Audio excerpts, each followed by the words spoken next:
my Draconia is the Mark II too as well, so it's the Mark II versus Mark II. But the Draconia is actually a... I didn't update it since, like... I did update it before I recorded my earlier best of 3 videos. But after that I actually didn't update it. But in those battles, the Draconia was honestly a little bit unlucky. And I do feel that Borderwise made a video which pitched the Draconia versus the Titan Slang just like a day ago or less, dependent on... Anyways, the Draconia lost. And I was a little bit disappointed that the Draconia lost, because it kind of lost on technicalities. It looked like it was going to win, but then it started to despawn because it was sinking, but it didn't look like it was sinking. It still looked like it was above waterline. Oh my god. So Borderwise has some pretty good lasers on his Titan Slang there. And... well, the laser on the Draconia, it is strong, but I honestly feel that the Draconia's laser is a little bit overhyped. It is a strong laser, yes, but it's... I don't know, I wouldn't say it's the main weapon on the Draconia. The main weapon on the Draconia is actually torpedoes. So the Draconia is a ship that's set up to battle against basically any sort of craft, except probably aircraft that stays just above it. The Draconia isn't set up to only battle other surface ships, but it's set up to battle, well, other types of vehicles as well. It's more versatile. It has some weaknesses, yes, but it's set up to be a versatile ship. The Draconia isn't made to specifically beat, say, the Titan Slang. I only made it to match the Titan Slang's materials because I wanted them to, well, have a fair battle.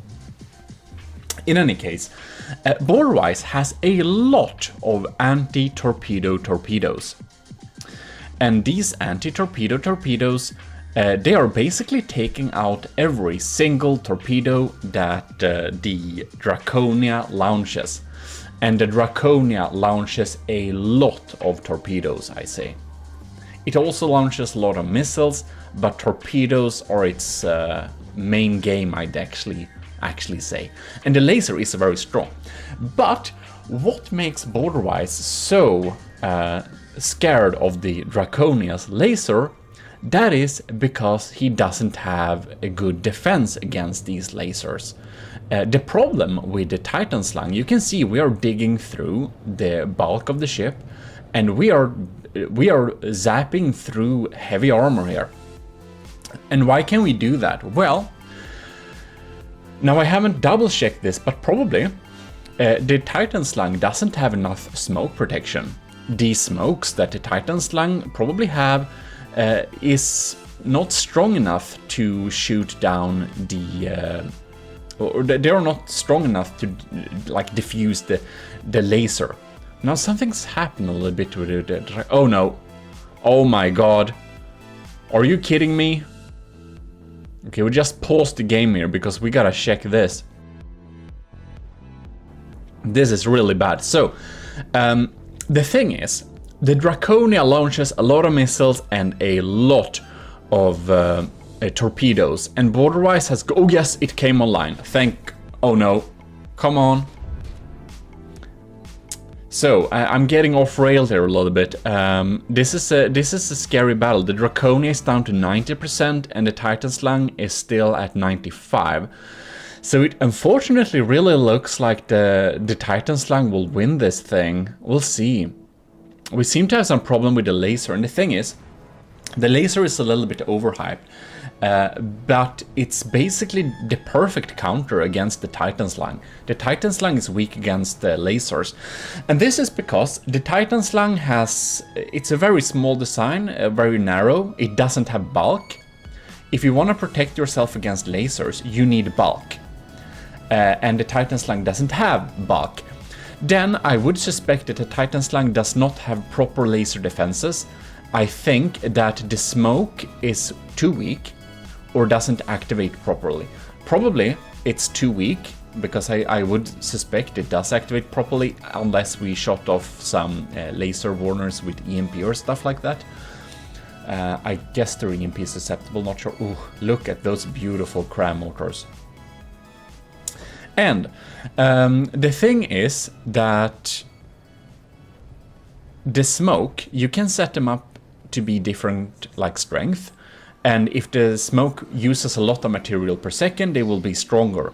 And you need to make your smoke decently strong in order to actually properly protect you against a strong laser like this. Then, what does Draconia have to protect against the Titan Slug's lasers? Well, the Draconia basically surrounds itself with shields. Oh god, oh darn, the laser is absolutely gone now. Damn. So the Draconia's laser is completely down. And this is really bad news for the Draconia, because the Draconia's reliable way to deal damage is actually using the laser.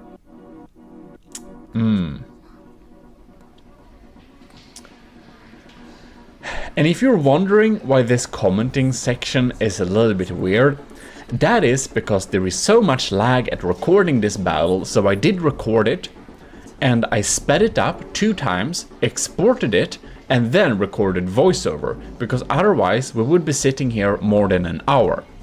And since I felt that Draconia lost, I wanted to really make sure, is my old Mark II really that bad? Because I thought that my old Mark II would indeed be able to beat the Titan Slug. And even with Titan Slug's upgrade, looking at Borderwise video, it really looked like the Draconia could win. So here we are making a proper best of 3. However, I did have to speed it up 2 times, and when I've sped it up 2 times, you can see it's still slow. It's 4 minutes into the battle in game, but we went 8 minutes, and this would have been 16 minutes before the speed up. So some parts are sped up, some parts are not sped up, but in general, I sped this battle up 2 times just to make the FPS reasonable and the battles not too long. But in any case, the Draconia's reliant way to deal damage against the Titan Slug is its laser, and now the Titan Slug has taken out Draconia's laser. So the Draconia seems to always lose against the Titan Slug if the Titan Slug is able to take out the Draconia's laser early on. If, say, I would upgrade the Draconia to a Mark III and make it have 3 missile turrets that are connected up to the same laser, laser turrets that are connected up, ooh, look at those beautiful motors, yeah, EMP, there you go.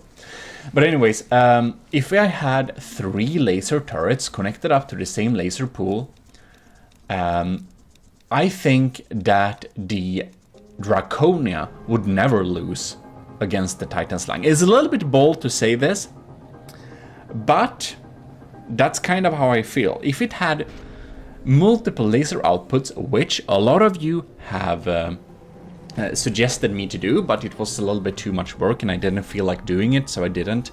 But if I had done that, I don't think that Draconia would lose.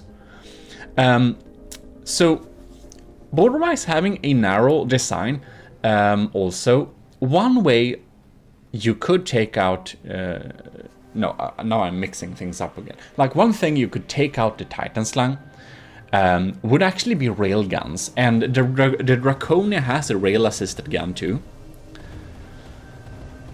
And actually mortars. So another thing that's kind of overhyped on the Draconia is its mortars. The Draconia's mortars are actually fairly weak. However, they have a lot of health points. And if you have a really weak deck armor, which the Titan Slang doesn't have, the mortars can surely be dangerous. But what actually is the main purpose of these mortars is to confuse the LAM system, because the LAMs focus on these mortars, and the mortars are mainly only harder. They're actually hollow point mainly. Some of them have a small payload, like armor piercing EMP, armor piercing high explosive, but the payload is very small. God damn it, I think we're lagging a little bit here. Yeah, we can see that the Draconia is down to 60%, while the Titan Slang is actually at 94%. Special negative shout out to Dead Pirate Lenny. I saw that comment on Border Ice's video. I will remember it. Let's hope that the murderous baby seal is performing a little bit better. So basically, Lenny hates the Draconia because the Draconia is... It's a strong ship. Okay, the Draconia lost the first battle. So we'll see if the Draconia loses the second battle or if it wins the second battle. Alright. So here we can see the Draconia is completely obliterated, and the Draconia has a rail-assisted gun. I think it's armor-piercing high explosive and armor-piercing EMP. I don't really remember. But it does deal reliable damage against the Titan Slang. But Titan Slang has basically heavy armor and ERA all around, which is an armor scheme I would not recommend because it's too expensive. But it is efficient against the Draconia's armor-piercing EMP or armor-piercing high-explosive shells. It is really effective against that. But otherwise, like, to be honest, if I would set up the Draconia to specifically beat the Titan Slang, I would of course add more laser, but I would switch all my cram cannons to APS cannons that shoot fast, because his lambs are really strong. Anyways, let's go battle 2.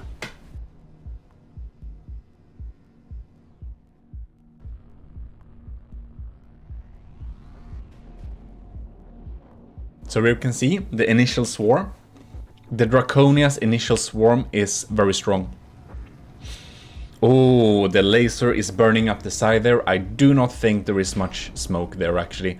I don't think that smoke uses a lot of materials per second. It just melts through. And the Draconia has shields all along. Don't forget your shields. The shields really decrease the laser damage too. So you should have shields, you should have smoke, and you'll be pretty safe against lasers. But if I would set up the Draconia to specifically beat the Titan Slang, I would change all my crams to APS, because APS would get through his lambs much better. The mortars, they're doing a good job. I would actually decrease the payload on all missiles and make them be almost only reinforced bodies, because you can see my huge missile there. It's coming in. Both his main lasers, the missile interceptors, and the lambs focus on it to kill it, and it dies. But it almost gets through. Like, a lot of the missiles almost go through. So I kind of feel like if I would set all my missiles to be mostly reinforced bodies, I actually think my missiles would go through. So Borderwise spent a lot of material and resources on a very strong LAMS and CWIS system. So he spent a lot of materials on defensive measures. And there is like an enormous, like super big swarm of anti-torpedo torpedoes too. And these are like a game changer. If he wouldn't have them, I don't think the Titan Slang would have stood a chance. If he had like cut down the anti-torpedo torpedoes to like hull for a third, I do think the Draconia's torpedoes would very much eat it up. So the laser is digging through the engine here, and for the updated Titan Slang Mark II, the engine is no longer one big steam engine we can zap with the zap, but it's actually spread out engine all over the place. Which is very good for the Titan slang, because usually we could just zap it a little bit and it would sink.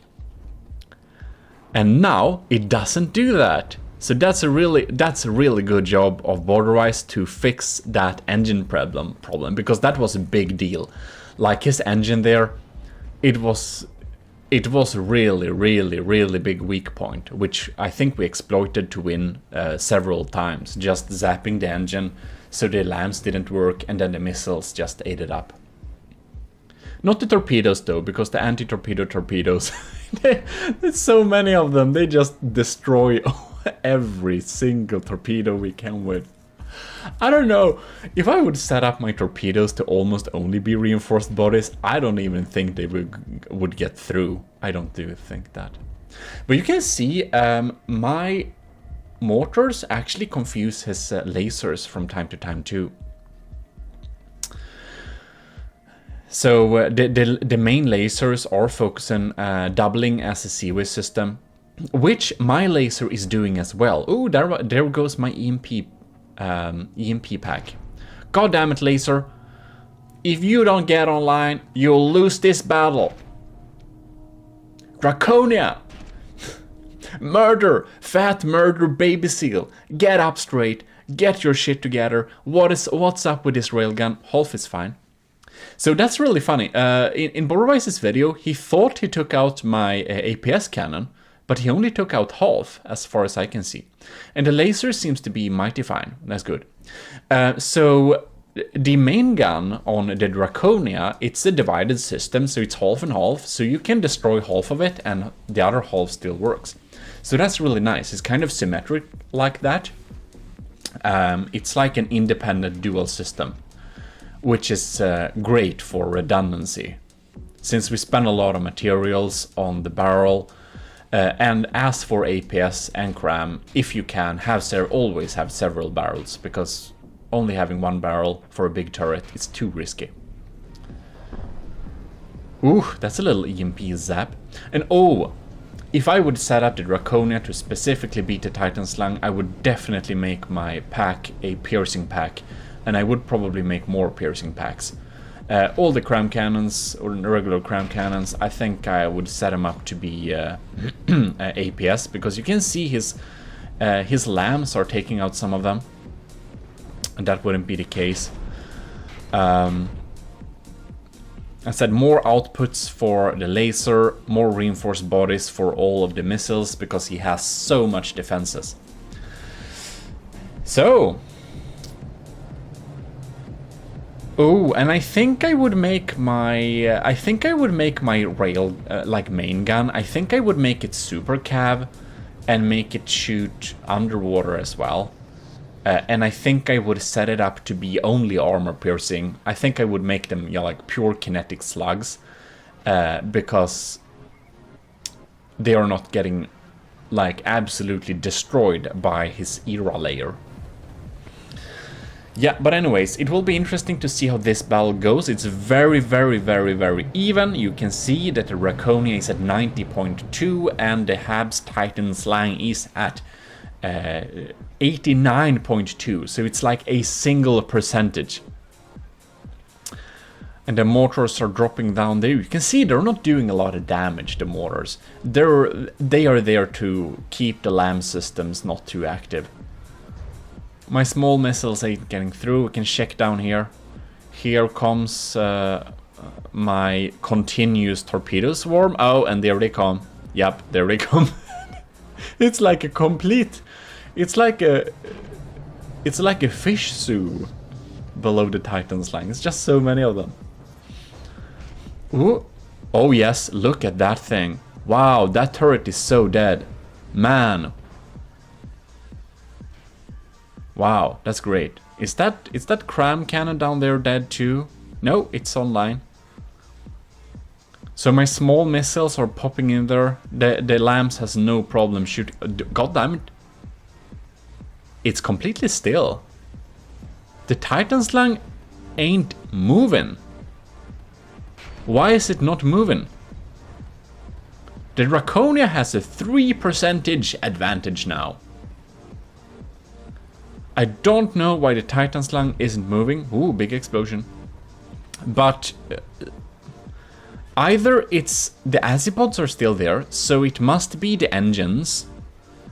But if it's the engines, I don't understand why the lambs... The lambs stopped working now too, no? I am not sure. I'm not sure what's up with the... No, the lambs are working. They did zap a shell there. So I don't understand how they can have power while the engine... Oh, maybe it has super little power left and the lambs have a positive power priority, which we need to do an instant tutorial about pretty soon too. And now you can see the Titan Slung is dead in the water. It shoots back, yes, it has... Oh, do you see that main APS there down at the... Like, you see that? It's died. We killed it. So the main gun, the main APS is dead. The laser is zapping and zapping. The cram is still online. It's very resilient. Very good. That's a very good cram design, by the way. It's very resilient. And since he switched to mainly hollow point, my lamb system basically has no chance of taking him out. The Draconia doesn't have a very strong lamb system, but it is formidable. It really is. Okay. Ooh.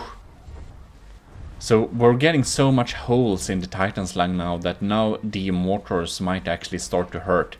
And you can see, oh, you can see the torpedoes are coming in. We've let the torpedoes in, and the main torpedo swarm that's like a vertical downwards launch, they are shaped charges. So they're quite scary.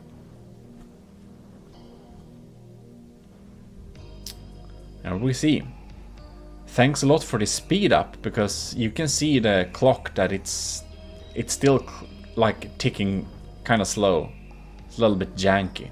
But in the first battle, you could see the Draconia's missiles, because of the lag, they just stopped working. They were launched and they lay flat on top of the Draconia, and it was like, why? What's up with this time desync thing, whatever. God, that's a lot of holes.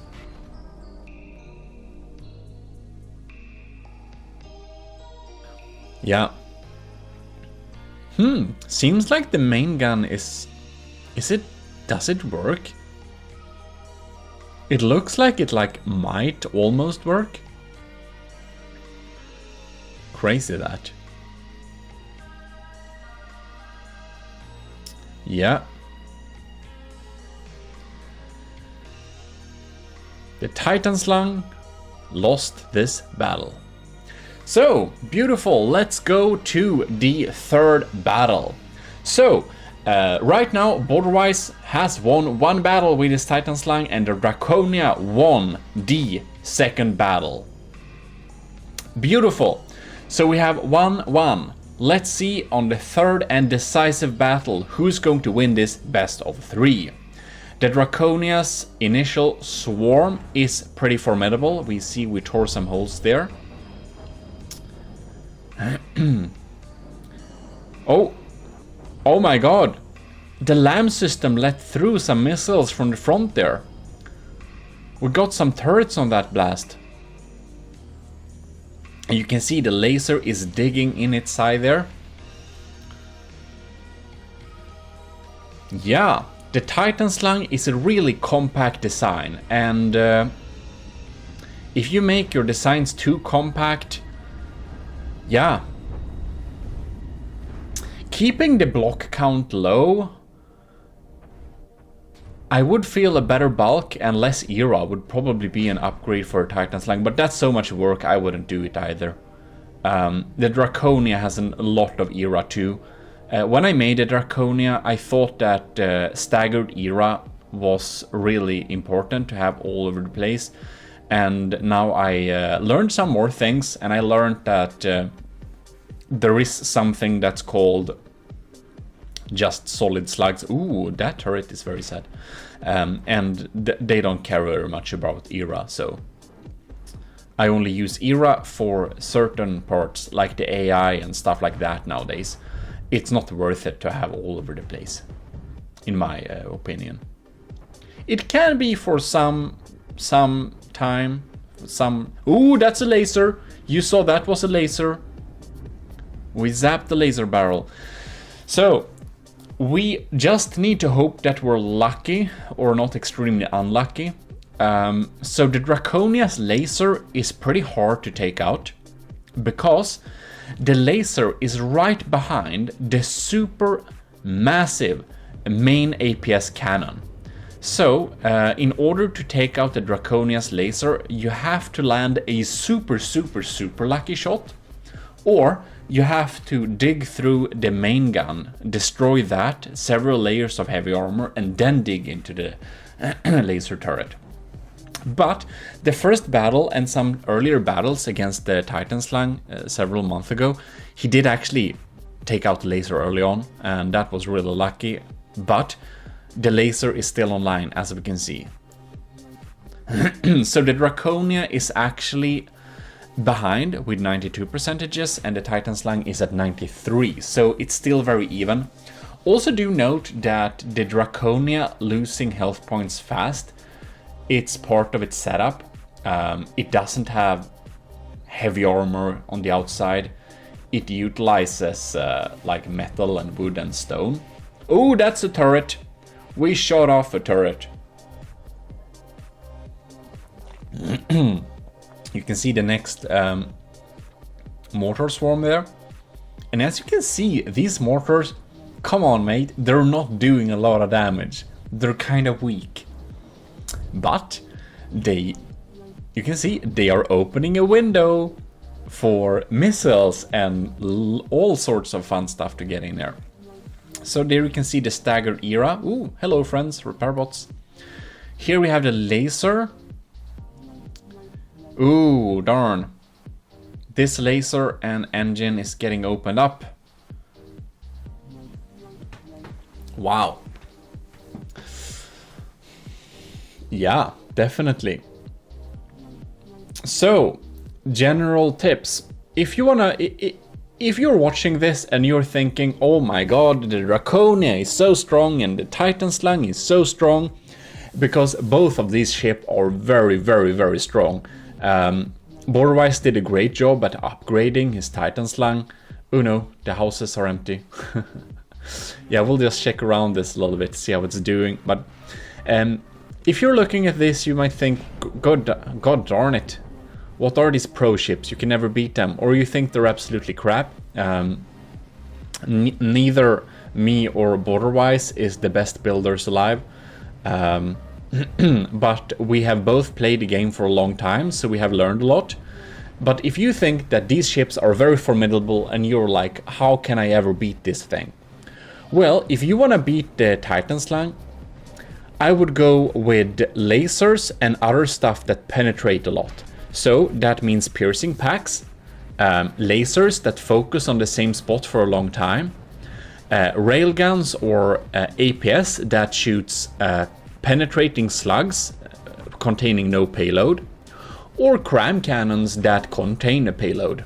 Cram cannons is a great way to deal with the Titan Slang, but do make sure that they are like a Doom cram level, because his LAM system is no joke. Like my crams aren't getting through there, and I have a... if you want to get through with your crams, you need to have like a proper scary cram barrage like the Turtle Lord. Oh darn, that was another laser barrel. Ooh, it's looking pretty good for the Draconia. It's in the lead by 3%. His cannons are online, but you can see that a lot of the guns, they're not functional anymore. The main gun seems to be dead, because it did have a higher gauge before. But anyways, if you wanna beat the Titan Slang, skip the missiles, skip the torpedoes, go with penetrating slugs like sabots or armor piercing. No payload, just slugs. God damn it, missile. Can't you hit?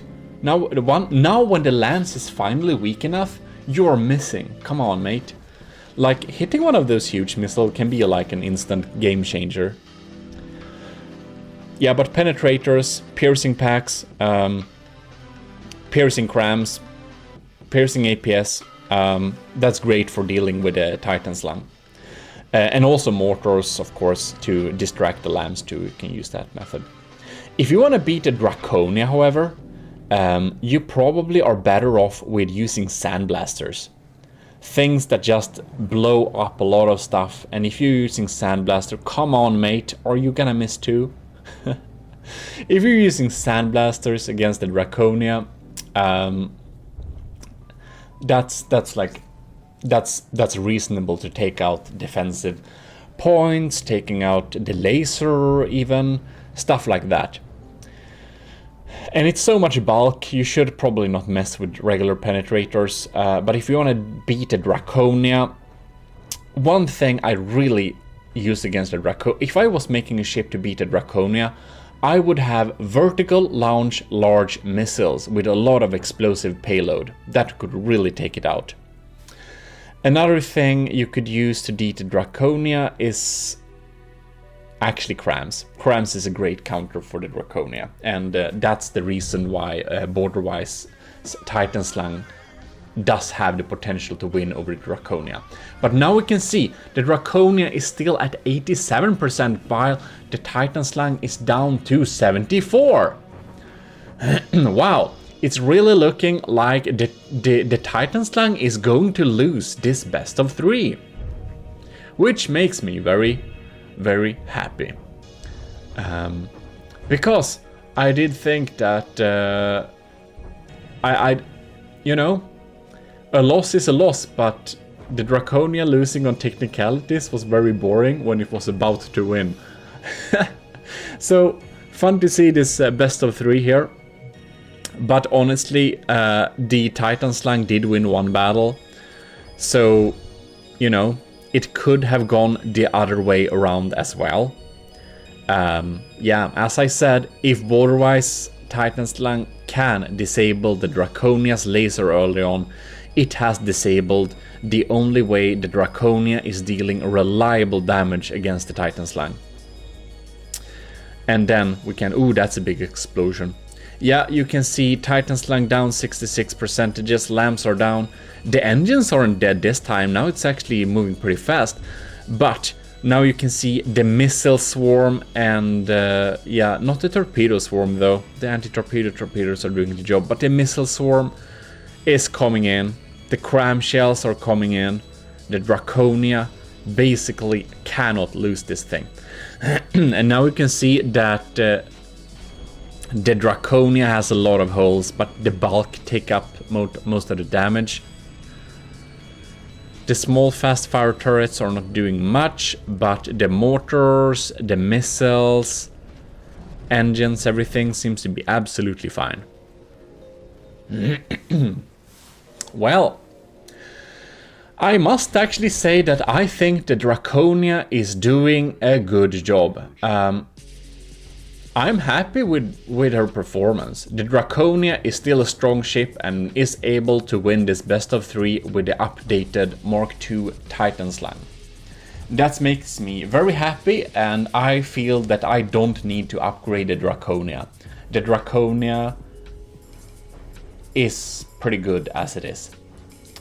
And now the Titan Slang is sinking and collecting penalty points for sinking. Ooh, look, and now finally my missiles and torpedoes. Oh, the torpedoes are finally getting through.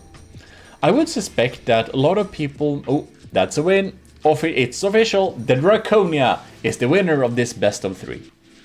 Yeah. If you have tried to pitch your ship against the Draconia, I bet that its torpedoes probably took you out. Look at that. Man.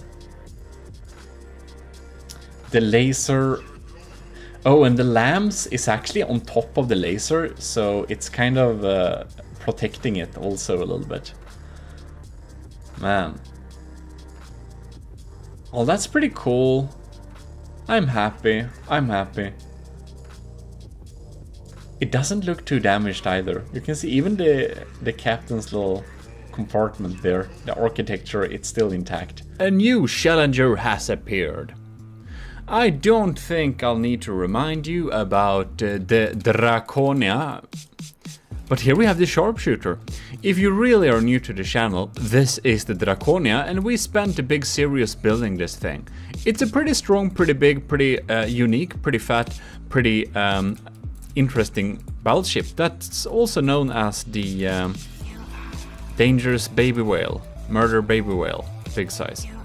No, baby seal. It looks like a seal, not a whale. What am I saying?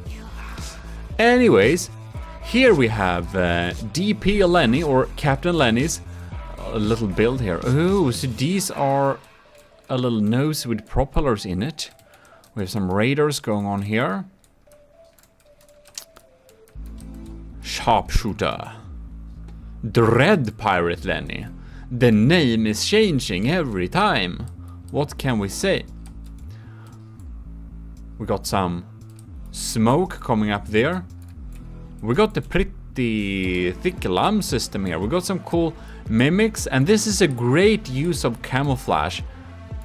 Like, do you see this? This ship does indeed have details, but it doesn't have very many details, but it looks very good because it has camo.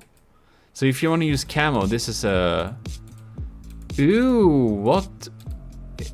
I know this piece. What is this piece? Oh, it's doors. It's doors. It's the door frame. That's the windows. Cool. We have boys, a little interior space. Very nice.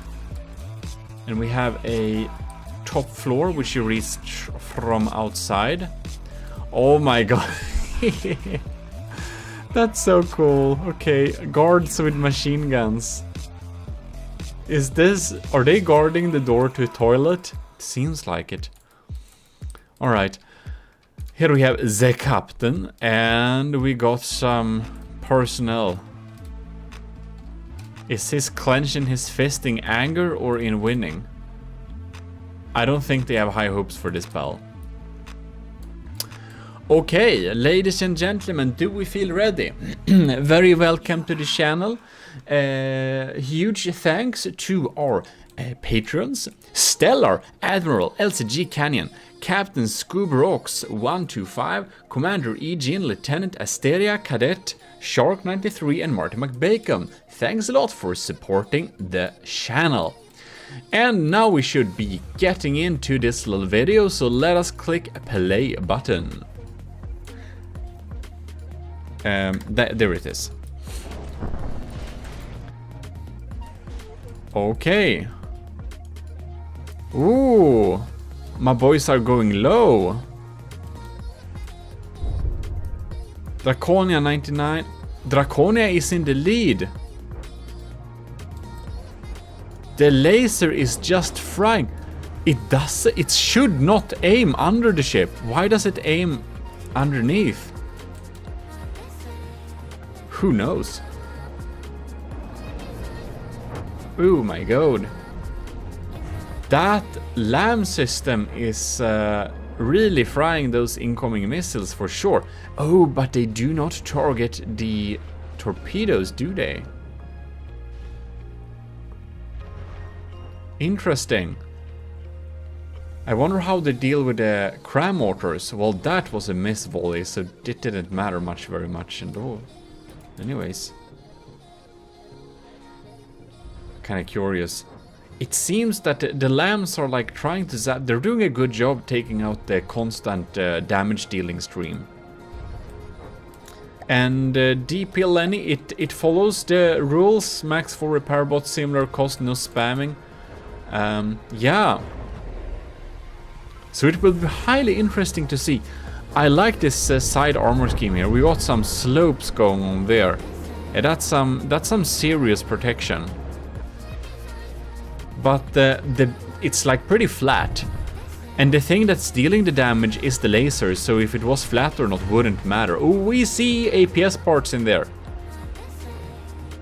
You know what I just realized? I realized we need to boost my performance. There we go. Sorry, Camo. We could see it for a while at least. Alright. Yeah, this is why I unfortunately can't feature those very cool mega wood battleships. Oh my god. There's a so funny image of my Draconia beside a potential challenger, but I couldn't do that battle because it would lag too much, so I had to decline it. But I should post this image on like YouTube page or something. It's going pretty well for the Draconia. It's still at 98%. That went through. My boys. They are swarming. The sharpshooter is trying to shoot sharp, but the Draconia is so big you can't shoot sharp. Yes. Interesting. Oh no! The entire crew is gone! No, the entire crew isn't gone. It's the poor man in the combat station. He's sitting there. He's chilling. And this is a terrifying view. Oh my god. Would not want his job. That laser though. Damn, it's a good laser. It's the good laser. Zap, zap, zap. We'll do a best of 3, of course. This is not a painfully long battle. So, it will be interesting to see if these turrets or something would be able to sharpshoot something important, so it goes in entire other direction next time. We shall see indeed. You see those, oh god, that's my phone. You see those frags I posted? I put there? They have like a super sharp angle of fragment. So when they get shot down with lambs, they still do some damage, and that was kind of the thought behind it. That they should at least like do some damage no matter what. Wow. Well, I'm feeling that this ship should be more formidable than it kind of felt like during this battle. Because this armor scheme is like the to-go armor scheme that just so many people use. And I'm thinking it might be this flat surface, but to be honest, the laser dealt most of the damage, I believe. One thing that I would say is that... No, it's actually 2 layers of metal. Okay, we can't even say that. It has, yeah, it has proper armor. Yeah, interesting for sure. It's going low. It's going low. It's gonna collect some penalty points for being submarining soon. Who knows?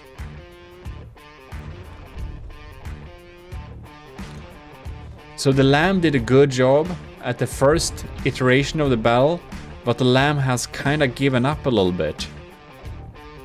And this deck is... What about this deck then? Interesting. It's like alloy and metal. It feels like pretty standard procedure. At least the laser has been EMP protected all along. But yeah. So that's... Our EMP didn't touch the laser. That's good for it. Yeah. It's protect by EMP for sure. And remember, if you miss like actually one single little poor spot when EMP insulating a laser, like the receiver or just one little part that's actually physically connected to the main structure, your laser will be very sad indeed. The EMP will find it and fry it all. Just fry it, yeah. Yeah, EMP is scary. That's why we have an instant EMP insulation tutorial. If you do not know how to properly protect yourself against EMP insulation, you must watch my tutorials, my instant tutorials about EMP. Yes, very welcome. What's up with your voice today, GMODIST? You're talking like a strange man. GMODISM, that is because you are a strange man. Thank you, GMODISM. Stop talking to yourself. You're becoming even more estranged than this poor, huge missile who completely failed. Did you hear me? Failed to reach its target because it was stupid and didn't turn good enough. DP Lenny is down to 69 and it's dropping from there, so it ain't looking particularly... Oh, it did hit. Are you kidding me? It actually hit. Good missile, very good missile. Maybe there is hope for me too as well. GMODISM, don't kid yourself. You will always be weird. Oh, look at that beautiful EMP frying. Oh yes, those laser components. Eat, eat, eat. Yeah, 65%. This starts to feel unfair. Like, how is the Draconia doing? It's doing absolutely, completely super fine. It's like Nemas Problemas. It's not able to turn the speed that this super quick sharpshooter still moves at, but its weapons are lined up and it's dealing some damage, if you know what I mean. It's only the well, the turret on this side. They ain't doing nothing. And the huge missile that's like barely hitting. Does it have any anti-torpedo torpedoes then, I wonder? Yes, it does. That was a couple of anti-torpedo torpedoes dropping there, I believe. And my shape charges are probably just filling the inside with frags. Ain't them? They should be. Yep, we see frags bouncing around like angry bees inside of there. Like angry beasts. Alright, we're down to under 55 in like next volley, so we can... Yeah, no ace in its sleeve appeared, so even though we would have guessed the outcome of this battle a lot earlier, it's also submarining very soon, so I do believe it's going to be very much disqualified. Oh yeah. There we go. It's officially despawned. Well then. The Draconia is ready to rock and roll. Rock and roll. Yeah. Isn't this pretty terrifying? Yes, it is. Okay, let's see what's happening this battle. Sharpshooter is here again, popping up. Somehow it has camo this time. Who knows how this game works? I don't know what it shoots, but it shoots some pretty quick shells, so we're pretty sure we can't defend against them. Oops. Maybe I can just stop the game and take an actual look. These are armor-piercing solid warhead bodies with... Is that the timed fuse or something? I think it's the case. Ew, maybe it's my anti-missile torpedoes. Oh no, it has one. It has them, for sure. Some medium ones as well. But my torpedo barrage is just a little bit insane, so it's possible that it will not have time to deal with them. We're gonna follow these guys because these are quite evil. These are the angry bees. And we'll see how we go. There we see. Oh no. What? They got popped, yeah? Okay. The anti-torpedo torpedoes are doing a good job for sure. It's just not enough. Ooh, cool additions there. Okay, now... Oh god damn it. Thank you. So how's the Draconia doing? Ew, these are some holes. Yeah, that's some nasty penetrators for sure. It's like blasting deep holes here. But the Draconia is pretty thick here, so... Ain't matter that this is completely blasted away. The main gun isn't even touched. And that packs some punch. Let's follow one of my medium vertical launchers.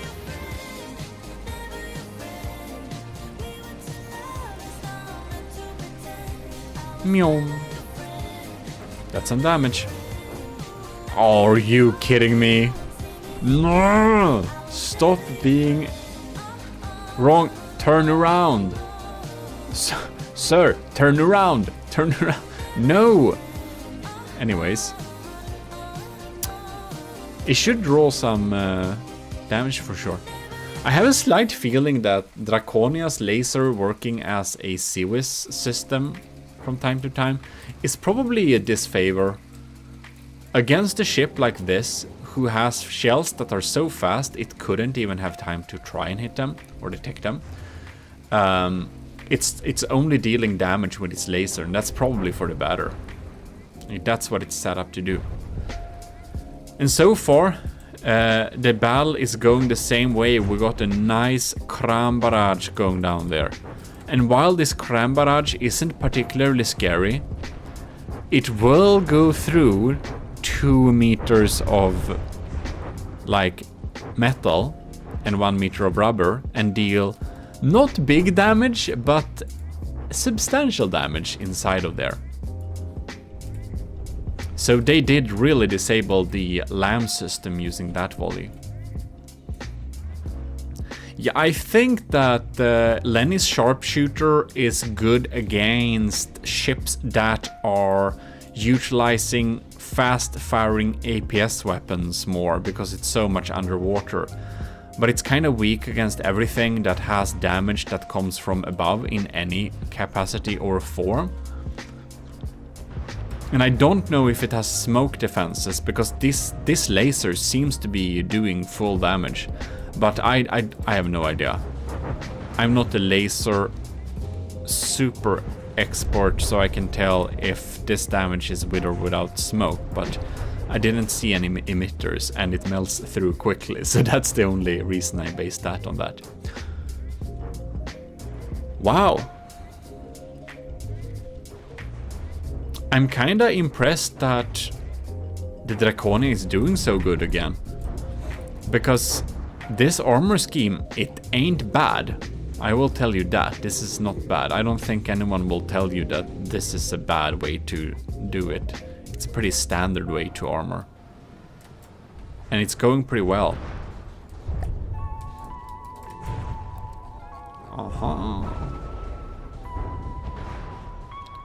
Is this a design with the turret neck? If it is, I will be very sure about... ooh, big explosion! I will be very sure that I don't need to do turret necks, and that I should just continue to doing thick turret heads, because that's good. Oh yeah. We're Freinen. And Captain Lenny's sharpshooter, she's down to 74.5%, while the Draconia is at 96.6%. Is it so that the sharpshooter's perfect counter happened to be the Draconia, while it should be the other way around, just because the Draconia was, I suppose, completed before this one? Very interesting in any case. It looks like this is a solid win for Draconia once again. Like, the sharpshooter is dealing some damage early on, but its systems gets disabled so quickly that it just stops dealing substantial damage anymore after a little while. Is this thing even working? Who knows? No one knows. My anti-missile missiles has to be completely useless during this particular battle. And the needles, the 1,000 needles are needling. The decoys should also be pretty useless this tournament. Oh my god. Okay, I wanted to follow the crams, but whatever. That was a cool view in any case.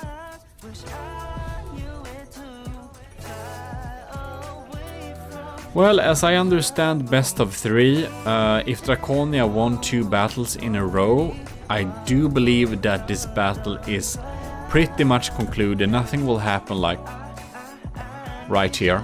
But we'll start another one just for the fun of it, I guess. Loading, loading. Oh, loading. Oh, loading, loading. Let's look at how the incoming fire looks at the Draconia in the early stages of battle. Just how the incoming shells deal damage.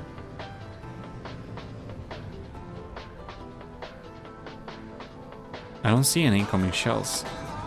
No. That's some deep damage for sure. But only the front part of the ship. It's pretty massive. These guns ain't got what it takes to get through the thick seal skin of this sturdy fat baby seal Draconia. No. You can see it goes through here, deals some damage, it fries and blocks, just. But this front portion is actually specifically built to do that. I will give myself that, because it really is.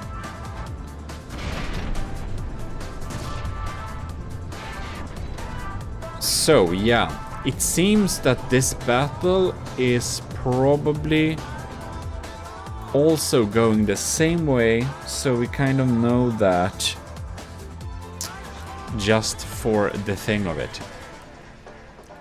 This time the lambs are still alive and kicking.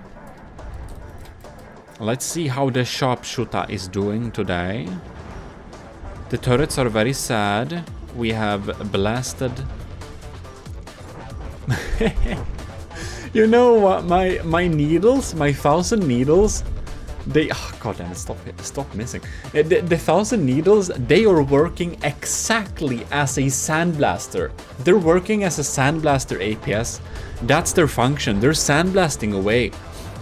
So it successfully, like those small missiles, successfully sandblasts away the turret's capability. I do think that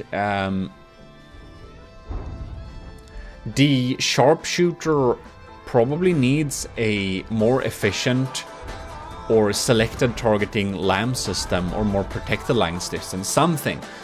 Because the LAMs does protect against this thing in the beginning, but then it gets taken out. So if it had a sturdy LAMs, I think it would be able to survive a little bit better.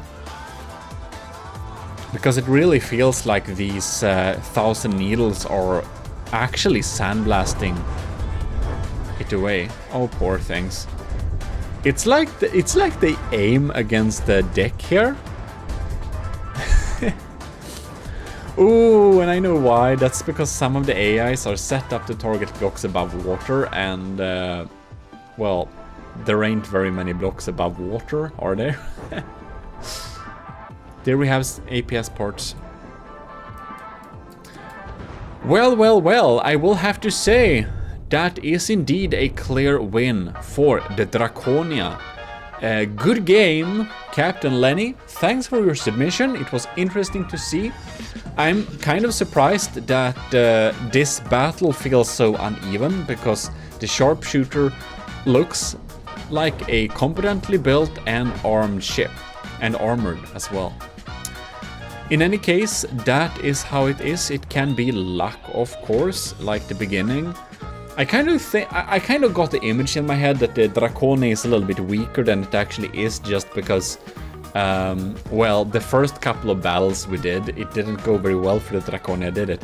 And then I had kind of weird rules, so one could say that one of the losses was kind of unfair towards her, but, well, decided is decided. We'll do rematches in the future and stuff like that. In any case, thanks a lot for watching. And thanks again for our patrons for supporting. If you want to support the channel, check out the Patreon and see if the perks do it for you. And we are back. We have another challenger against the Draconia. The army of GMODISM's Draconia is meeting the next challenger, which is Netrameira's NNV Tezcatlipoca Mark II Godsplitter version. Very nice, and it abides by the rules and everything. So that is very interesting indeed. I haven't checked what this thing contains, but we have some fast-firing forward-facing guns. We have some big boy missiles there. GMODIST. So let's start this battle here. Oh god, the first recording crashed, so I will see if I will be able to save that, but whatever. Okay, we're swarming the place here. What? Oh, it warps? Oh my god. That's scary. It's kind of going pretty low though. Alright. Maybe pretty susceptible to getting damaged and sinking. My laser is definitely frying its sides here. We have a lot of metal and alloy here. Okay. We definitely got some sandblasters here. Right. So, in case I'm not able to save the first file, Netrameira submitted a craft that was accepted. Tezcatlipoca Mark II Godsplitter version. So it will be very interesting to see how it will deal with the Draconia. It is not able to take out the heavy mortars, but it doesn't matter very much because it still does a pretty good job at taking out most things that comes in, and the decoys are pretty good too. I wonder how our torpedoes are doing. So the anti-torpedo torpedoes can't defend. Ooh, I see some pack parts there. It is leading though. Netrameira was leading. Oh man, but now something happened. It's below 80% and it's probably gonna sink. Something blew up hard. We probably need to do a best of 3 because this wasn't like a long battle at all. Interesting. We'll need to see what happened there. So it has some formidable lambs, but it seems that the lambs kind of die after a while, that they're kind of charged up, so they're not strong after a while, like many lamb systems, and the Draconia just keeps on firing. So anyways, if you're first time here on the channel, well, check around. We got a lot of cool from depth content, and you should absolutely subscribe to the channel. And if you did enjoy this video, please like it. We're gonna follow this thing. And if you like it, more people will find it and we'll be a bigger, happy family. In any case, I also want to thank our patrons, of course, because they are really helping the channel out. And that's, of course, Admiral LCG Canyon, Commander Ejin, Lieutenant Asteria, Cadet Shark 93, and Cadet Martin McBacon. Thanks a lot for tuning in to the channel. So it looks like my huge missile was tricked a little bit, but then it found it's the right target. But then it's kind of too far away. Oh, that's going slow. Will it even reach this thing? It's kind of weird. The Netrameira warped the time. It warped one time now. It's dead in the water. It warped in the time. Anyways, the commissioned officers of the army of GMODISM. They really help out. So thanks a lot for supporting the channel. And if you want to join the army of GMODISM's commissioned officers, please look at the Patreon link in the description. And if you just want to join the army of GMODISM, you can self-assign Matros 3rd class role in our Discord. And I'll use that for some future stuff, like some tournaments and challenges and stuff like that. So it can be a fun thing to just join in on the army thing. In any case, it looks like this battle is pretty decided. I'm kind of surprised that the Netrameiras Tezcatlipoca Mark II God Splitter isn't sinking yet. But, well. And I will say this, Netrameira submitted 2 extremely powerful ships that battled the broadsword, and they won hard. They were really good, really efficient builds. So if the Draconia manages to win over Netrameira in the best of 3, I think I must have probably improved my building skills a bit with the Draconia. But anyways, it's a really cool build. We're gonna check it a little bit more in some future ones. But 63%. I don't think this. It doesn't shoot back anymore. It doesn't shoot back. No. So let's just restart the battle. All right. So we have the teams here. We got my team. We got Netrameira. We got main. We got a little bit of material taking when dealing damage. So let's... Alright. And there we go. Damn! So then... It warps. Okay, so it kind of dodges the first volley, yeah? And we got some huge missiles coming in there. But it seems that my anti-missile missiles were able to take that thing out. Okay, so we're not getting hurt by its missiles, yeah. We get sandblasted here. Yeah, it sandblasted away some turrets. I also got some mini blasters going on there. And the laser, what's up with my laser? Oh, my laser got killed this time. And my auxiliary output. Oh, it's also sandblasted away. We got blasted heavily this time. So the Draconia is getting sandblasted away. That's what's happening. We got our insane missiles going. We got some bad FPS. Let's follow this little thing here and see if we can get in close this time. It seems that the Sandblaster does not double as Seawiz, but it's pretty far away. So Netrameira is at 98%, so basically not damaged, while the Draconia is damaged by 5%. And ooh, now we can see the lambs are really trying to shoot this this thing here. Oh my god, that was a big boom. And boom! The lambs is not able to take out my huge missile, but that was mostly, was it like heavy armor mostly? So we got some heavy armor in the front there. Yeah, the mortars are getting through, but these decoys drag away most of my missiles that are not... I wonder if Netrameira would have benefited from a lamb system with some... Ooh, that's some confetti. Oh!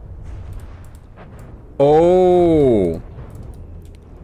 I think we have some APS cannons that does not have ejectors. So here comes my big missiles, and here comes my long-range mediums. Boom, we fired her again. Draconia is down at 91%, and the God Splitter is at 87. So definitely we got some APS cannons, which probably does not have any like emergency ejectors. That's probably because they're belt fed, and that deals some damage. And it's trying to run away from... Oh, it basically does. Does it? We'll be able to... It just backs away so quickly. Damn.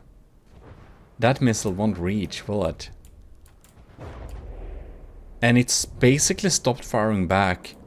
We've got some more parts there. That's probably due to the EMP damage that I deal all over the place. And here we got some frag EMPs. Yeah, you can see there the EMP got a lot of laser parts there. The Draconia is still at 91%. It's of course... It got real damaged. Like the sandblasters really took out the lasers like early on. And that made it so we made much less damage than we would have otherwise. But it seems that when my shaped charge missiles detonate something inside of there, Netramera just can't deal damage anymore. And just keeps running away. And, well... The Draconia isn't well suited for long-range battle, but it's good enough to still do damage. What's happening with our main gun here? It's looking pretty dead, doesn't it? I don't know if it is dead. Welp. Welp, welp, welp. It's just chillin'. Ew. Okay, let's ride something. Let's ride something further away. So, Netramera down to 61% again. Like, because it's a best of 3, the battles are already decided. Netramera lost 2 of these battles. It's a very powerful, formidable ship, and it's cool with the jump drives, and that it basically dodges the first volley, but its slams are not strong enough to keep it safe, and some of the cannons seems to be a little bit volatile, which make it not deal damage anymore. And my anti-missile missiles seems good enough for taking out those huge missiles. Here we have a nice little setup with those. Well, win for the Draconia. Well, I'm very happy that the Draconia wins something, because like the Draconia, it's a pretty powerful ship. It really is.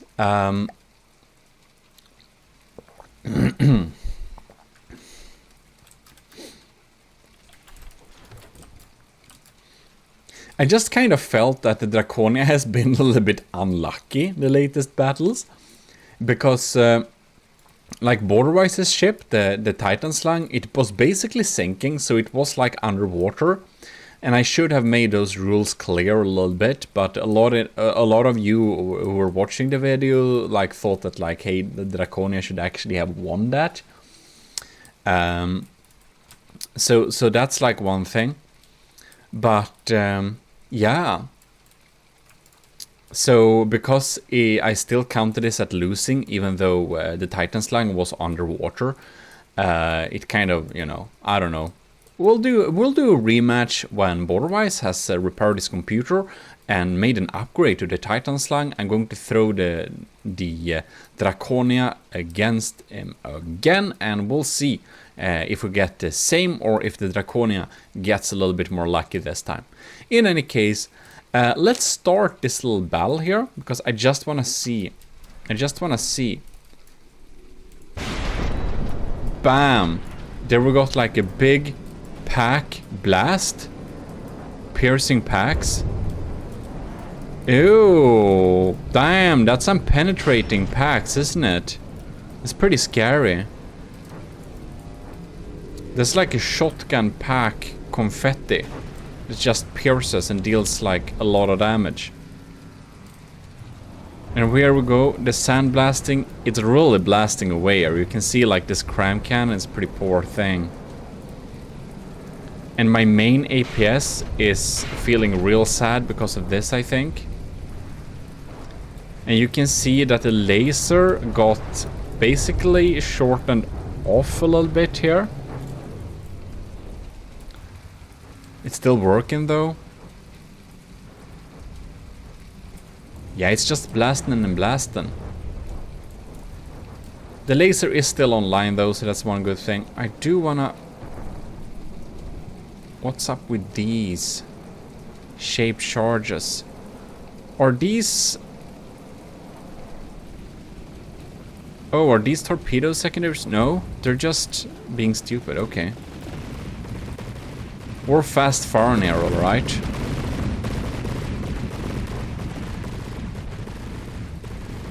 And boom. Inaccurate crams. They get tricked. So, it seems that it has a lot of anti-torpedo torpedoes, but they're kind of the small variant. I wonder if my... Why doesn't... I haven't seen my vertical... There they come. I want to see what happens with these beauties. I'm just gonna ride with them a little bit.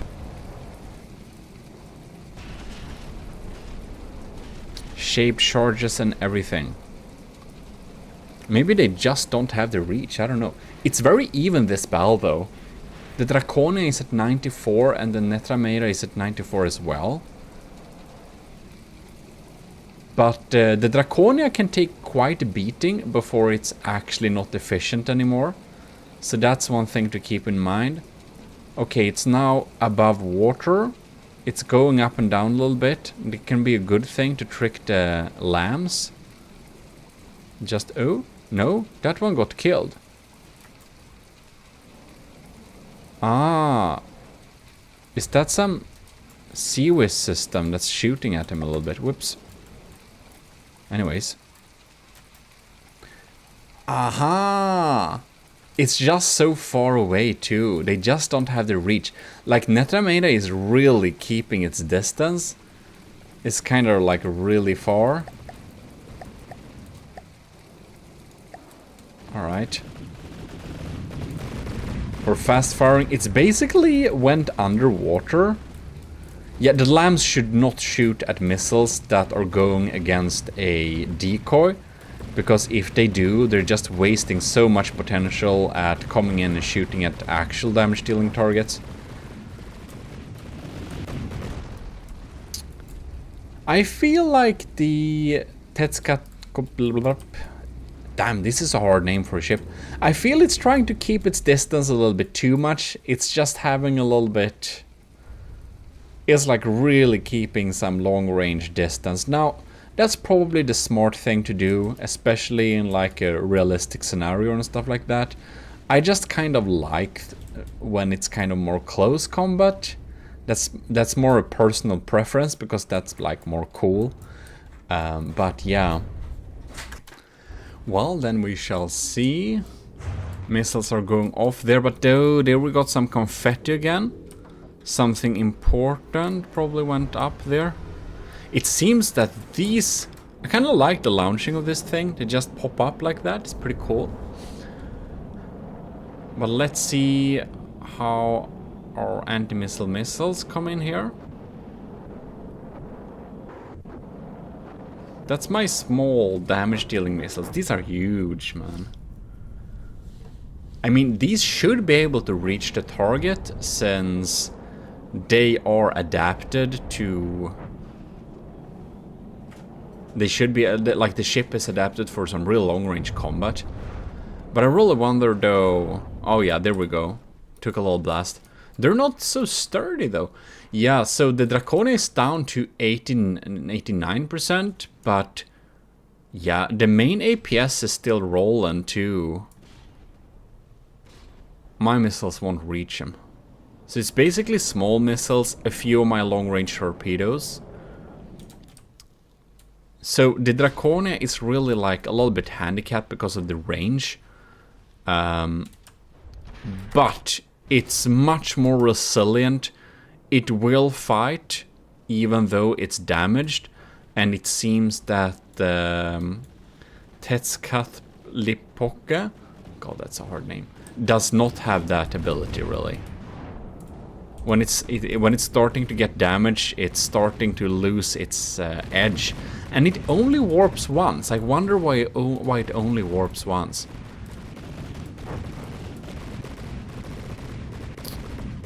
Oh well. Yeah, that's some sandblasting. I kind of like the sound of these cannons. They have a nice sound to them. That's some nice sandblasting for sure. Just backs away so much. It's like a backwards ship. It should have been more streamlined from like backwards, so it would be faster. And there we go. We have some torpedoes. Now let's see here. No? Okay.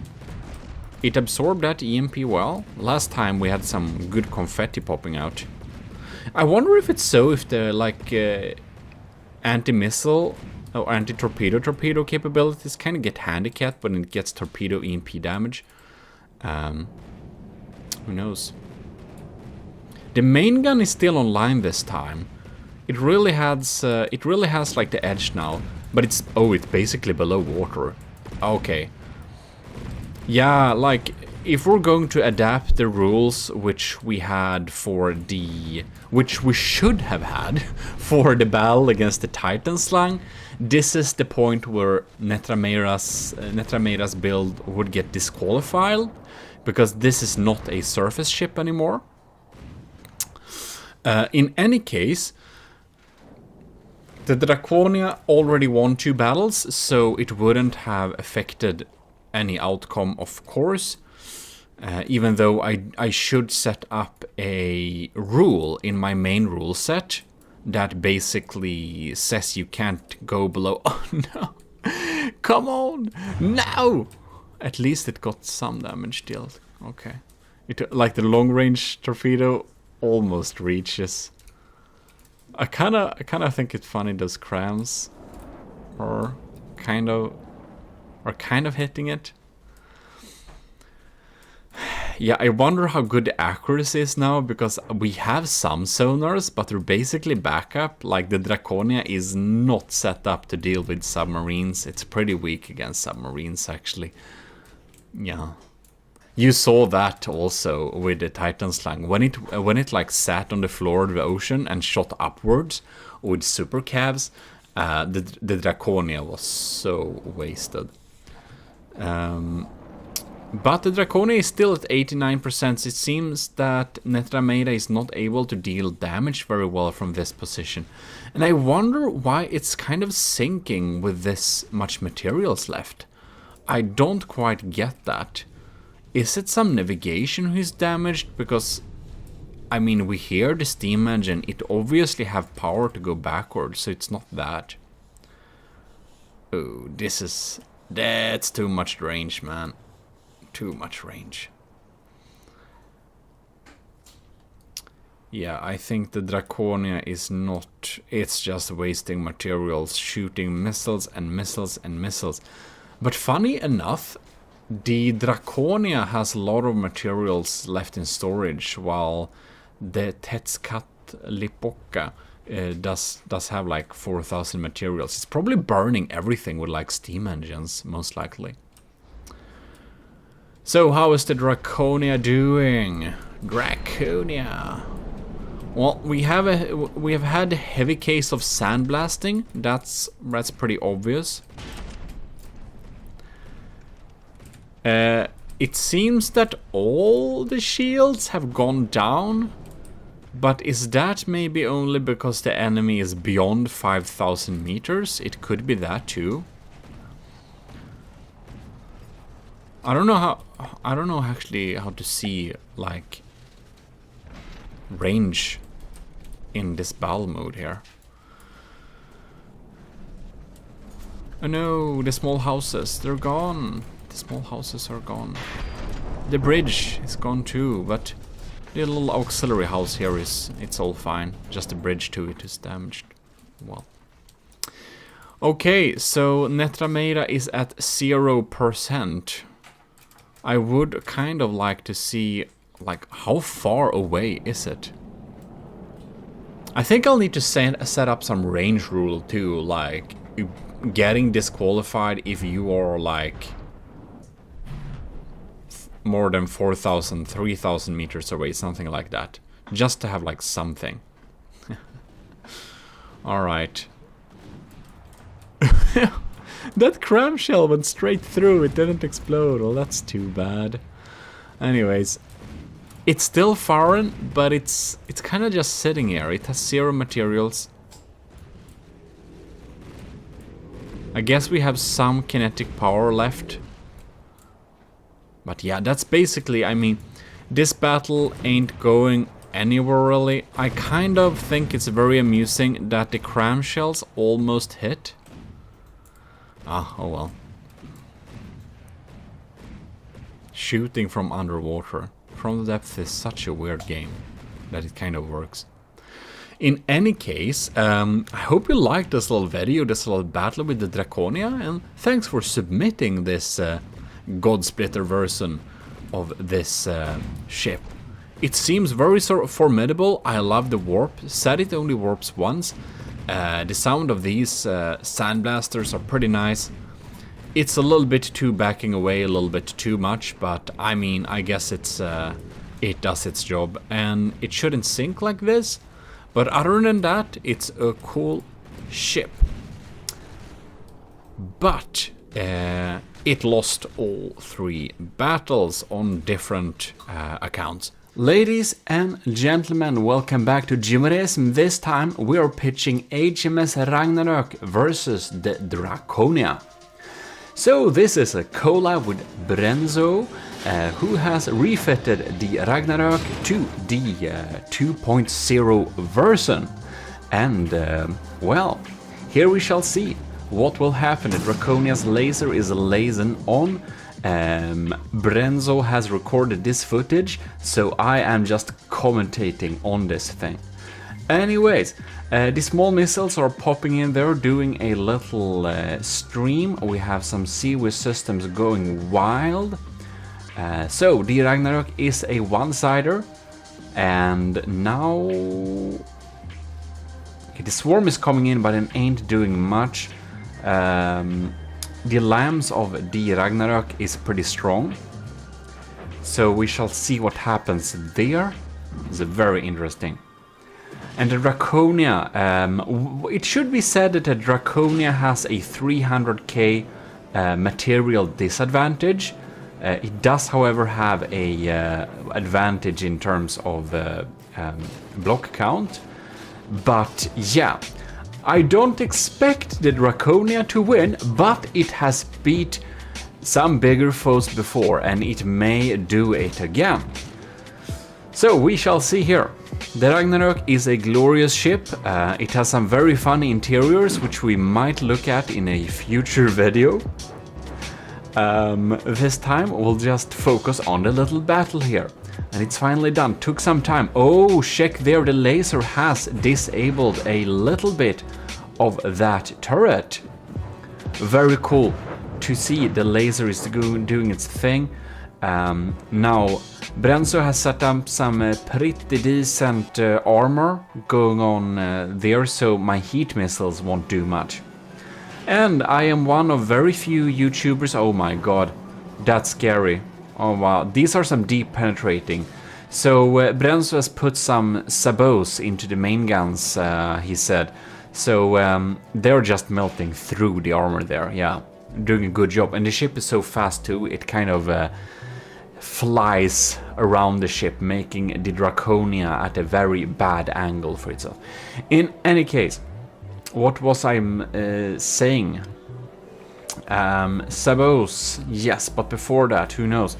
Oh, one thing, Brenzo, by the way, you're probably watching this. If you're gonna start the start location for a battle, I'd recommend to select a random spot in the middle somewhere, because otherwise you'll get spawned at 0.0, which is the end of the map, which makes it so that the seabed looks kind of a little bit weird. Now, this doesn't matter very much, just a quick tip. Right, ooh, look, what was that? Was that the lamb zapping the remains of some frags from the crams or something? Who knows? Alright, we got some streams incoming. Pretty interesting. My missiles are not doing much, I think. I'm glad the laser is still online though, so it has some damage dealing potential. And yeah, all of my torpedoes are basically not doing too much damage actually. If the laser focuses on taking out those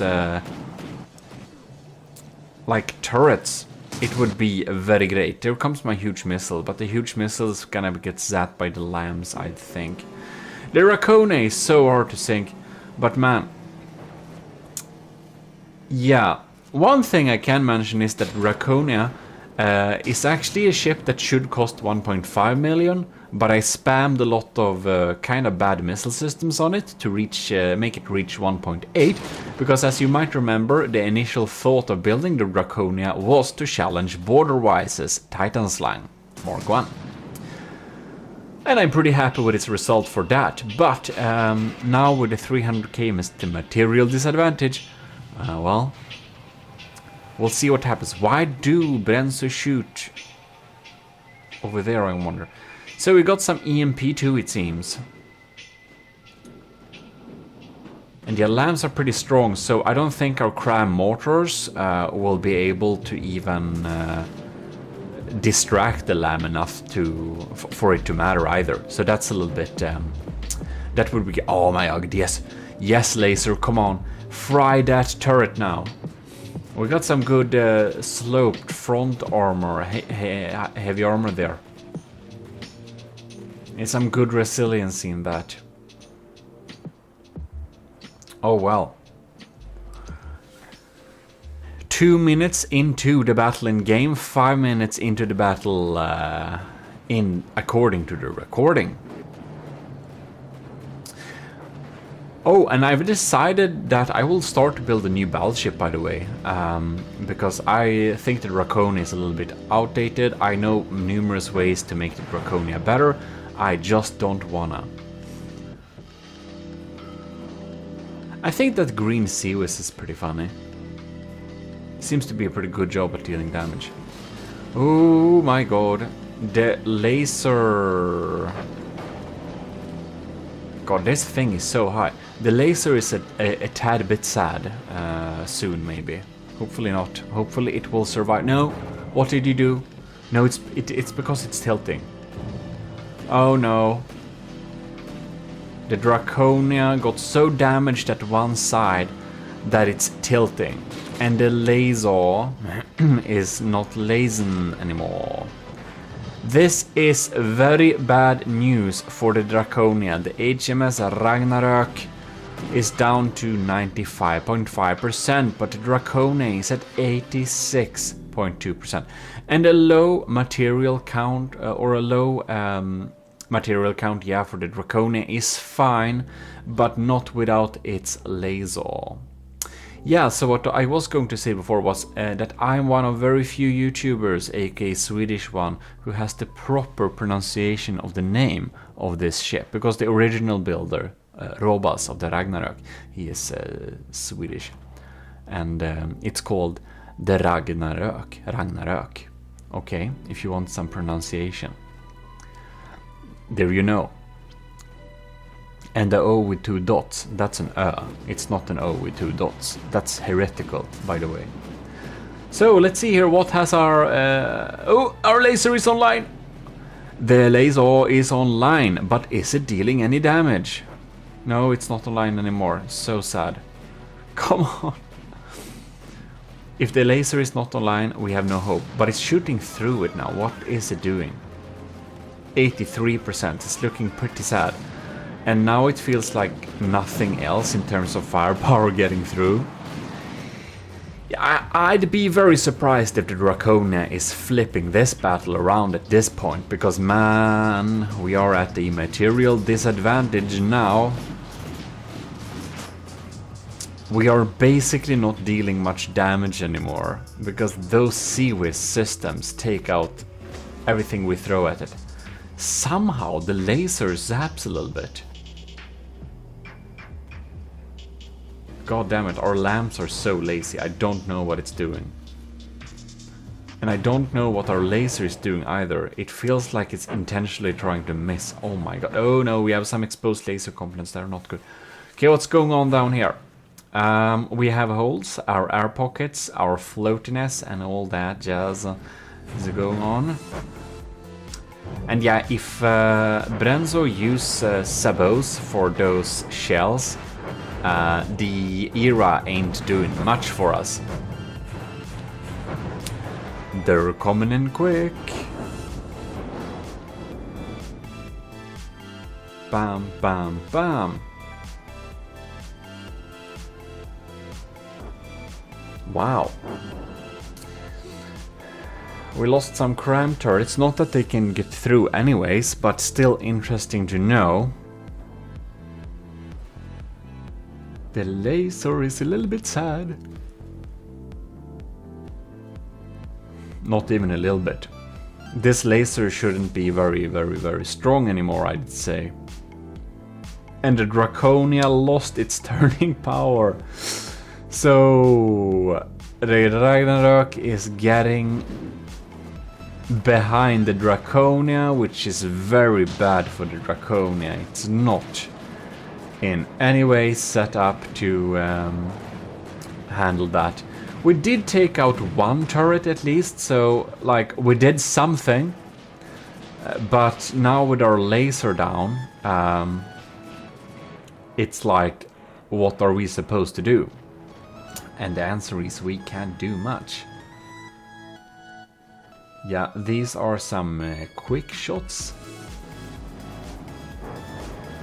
Somehow the laser is online a little bit again. I do not think it's dealing a lot of damage nowadays. Especially not with the range and stuff like that. It can sustain a good beating though before it goes down. So that's one nice thing with the laser. EMP frying our detection. Probably our detection is pretty crap now. We're probably not hitting very easily. Yep, it's looking dark for the Draconia. But we did a little test battle a few days ago where I had some small issues with this setup, so I'm not totally, you know, I kind of expected a little bit what was going to happen. And I could do that, by the way, from the beginning, because the Draconia has loads of points where it should be fixed. By the way, the easiest way to beat the Draconia is probably cram spam, I'd say. But anyways, heavy APS works of course too. And there are like many points that can be fixed with the Draconia, so, you know, I'm not surprised. And as said, a few days ago I posted a little test battle on the GMODIST channel. And we actually have 2 battles there, and I had some small issues with how it was set up. So that's why we're doing this little battle. If you haven't subscribed to the GMODIST channel, it's a good time to do so. Because I do post some from the depth content there too, as well as every VOD from my live streams, which is on Twitch. So if you aren't following me on Twitch either, you should probably do that too if you want to see some from the depth building. The Draconia is down to 71%, but it's basically very toothless now, like it's doing nothing while we're behind it, so yeah. And of course, do check out Brenzo's building series on this HMS Ragnarök. It was pretty enjoyable. I checked out some of those episodes and, well, it was a lot of work for him to update the Ragnarök original built by Robas in like 2015, I don't know. Kind of a little bit before my From the Depth days. I wonder if Robas would turn back to From the Depth if I ask him nicely in Swedish on his stream sometime. He's regularly streaming, so he doesn't disappear, just doesn't upload to his channel. Maybe I can join his stream and just ask nicely sometime. That would be pretty funny. I would want to see him review the Ragnarok 2.0 by Brenzo. That would be cool. In any ways, maybe I can make a ship that beats the Ragnarok 2.0, send it to him, and then we'll get a reaction. Or an angry emoji. No, we'll get a passive-aggressive sign posted outside my doorstep. Because that's the Swedish way of passive aggression. We're great at it, by the way. In any case, here we can see that the Draconia is down under 55% and it's 100% certainly losing this battle. Not at all very unexpected, but huge congratulations in any case to Brenzo for the win of this battle, and also awesome little ship. Now, the HMS Ragnarok has a 350-ish material advantage, so it is more expensive than the Draconia, but it has a lower block count. I think it's ish 60,000. We just saw that a frame ago. And as it is a little collab thing, so Brenzo has recorded this thing because I was a little bit tired of watching or like hosting battles versus the Draconia because I get so bad FPS. And Brenzo has recorded this, and I haven't seen this footage yet, so it will be a little we're gonna experience this together, and I will be like a proper commentator on this little battle. So to me it looks like the Ragnarok is spawned with the broadside. No? Was it spawned with the broadside towards... Who knows? That's kind of a little bit what it looked like, which is kind of weird. I think that the ships should spawn with the noses towards each other, because a broadsider will always be very nice when it gets the broadside out. So it seems we have the hood left, so I can't see the material advantage or disadvantage much at all. But oh, there we go, nice. But here we can see, okay, so we have the Ragnarok is in the lead right now material wise. So I'm really hoping that the Draconia's laser will take out some of those turrets, because those are pretty dangerous armor piercing big slugs there. And for the Ragnarok 2.0, Brenzo has spent quite a lot to get a really strong LAM system. So the Draconia relies on absolute missile spam. It's not very... what to say? It's not very refined method of killing your enemy, but it kind of works. But in this case, I think the Ragnarok has so good LAMs that our missiles are actually rarely getting through. So that's something to note there. And these cannons are absolutely shredding up the Draconia's armor here. We have a lot of era armor, so one shot won't give us a critical kill, and this is why our material count is so darn high. We just have so much era armor that going on there. The real thing is if the Draconia's laser will be killed or not. Now we're turning the side towards the enemy here, which is a little bit not so good. Yeah, I'll be real sad when the laser goes, if it goes. It's usually how the Draconia loses, someone is able to take out its lasers. And the Draconia's missile spam is of course causing huge amounts of lag, but it's a thing that makes it kind of strong too. It's just spamming a lot of shots there. We're apparently down to 13 FPS in this battle here now. So yeah. Oh, the Draconia is riding pretty low. I think I think very few things that we shoot at it actually gets through. Oh, what happened with laser now? Oh no. It hasn't been beaming for a while. That's really bad. It's only 1 minute and 15 seconds into the battle. And if our laser is already gone, that's super bad. Oh no. Alright. And what's happening there? Is this Seawiz or is that... That's probably Seawiz shooting down our incoming missiles. I don't know how many of our missiles getting through here, but they're absolutely spamming. Yeah. While we're shooting, while the Ragnarok is using APS mainly to take out the Draconia, the best way to take out the Draconia is actually to have big crams, I think. It's pretty slow and its lamps are pretty weak, so big missiles works pretty well too. Yeah. We set up our crams in order to kind of drain the lamps of the enemies. But for some serious strong lamp like this, it might have been a good idea to actually make them make all of them only hollow point.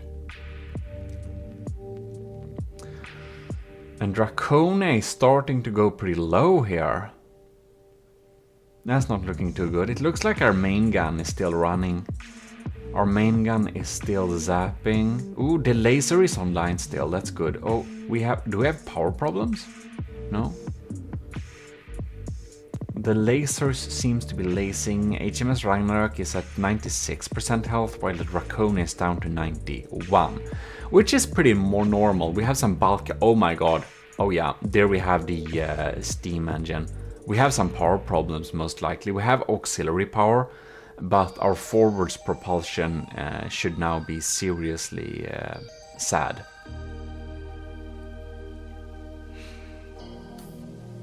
We're 7 minutes into the recording, but only 2 minutes into the battle. Perhaps Brenzo is having some lag then too. By the way, the HMS Ragnarok is a little series where he builds it. And if you want to check that out when he builds it, if you liked me building the Draconia in the series about building the Draconia, you probably enjoy the building series of the HMS Ragnarok, or the refitting basically. It's a pretty cool little thing. I checked out some of the episodes and it's interesting to see for sure. Okay, here we have my huge missile. This was a late addition, because you might remember that I built the Draconia in order to be challenging border-wise as Titan Slime. Oh no, the Seawiz is popping in on it. Yeah, and when I built the Draconia was a lot cheaper than the end result of the Titan Slime. So I basically just slapped on some extra missiles and stuff like that to kind of meet the costs. So the costs, the price tag was 1.8 million, and that's why I added like that huge missile. Is really expensive just to get to the cost. It's not very good. It often hits, but this time I think the HMS Ragnarok's speed kind of saved it a little bit here.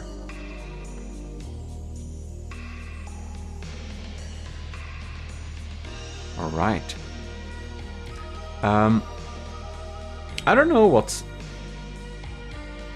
up with the sound.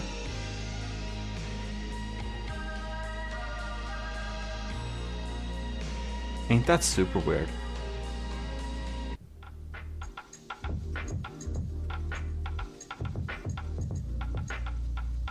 This, I don't know. What the hell is this? I don't know if the sound of this battle thing got messed up or something. Weird. In any case, the HMS Ragnarök is still at 94%, while the Draconia is at 85%. But I'm very happy that the laser is still lasern.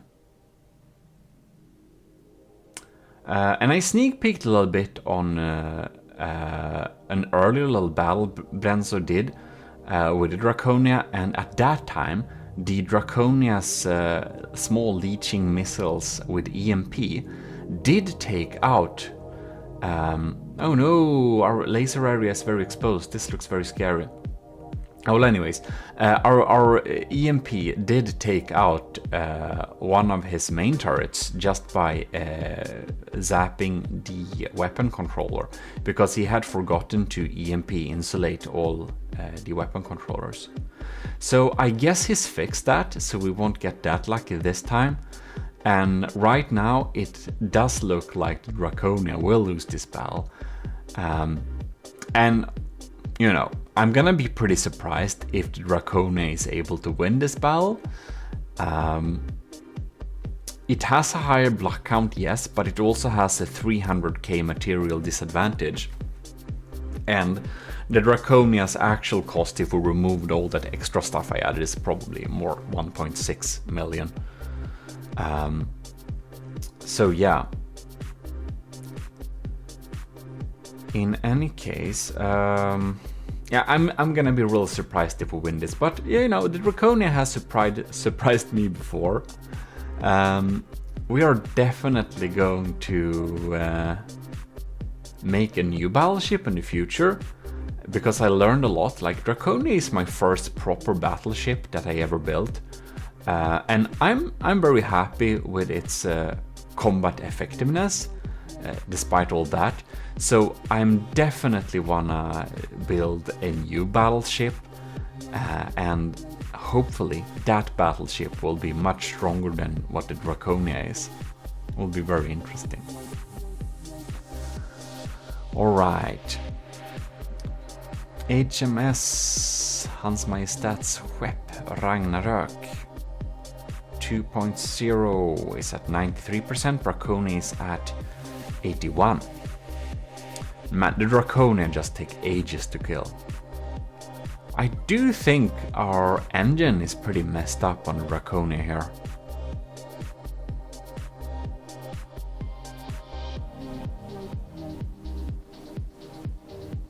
Oh yes. And this is a best of 3, by the way.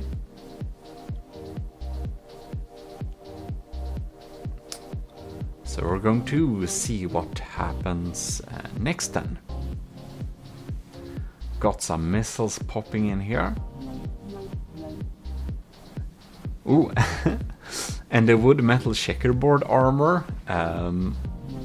Brenzo did some testing before selecting armor, and the wood and metal checkerboard thing was inspired from the Draconia indeed, because it held up pretty well in the tests. We have some backstacked era armor there as well. I don't know what's making the oh my god, that's some, yeah, right. So so Brenzo did some pretty cool interiors for the Ragnarök as well. The superstructure is like only interiors. Seems our missile spam is getting through. Some of it at least. I guess the lambs are possibly a little bit sad.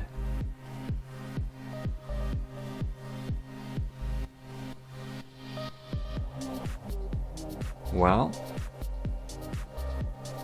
It feels kind of weird watching a battle with no sound.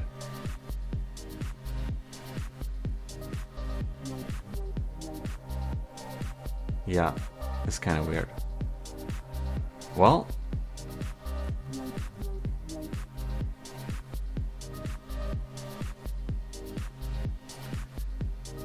(11 FPS). We're 14 minutes into the battling game, and we're 14 minutes into the recording and 4 minutes into the game. So that tells me that this is probably some pretty slow speed.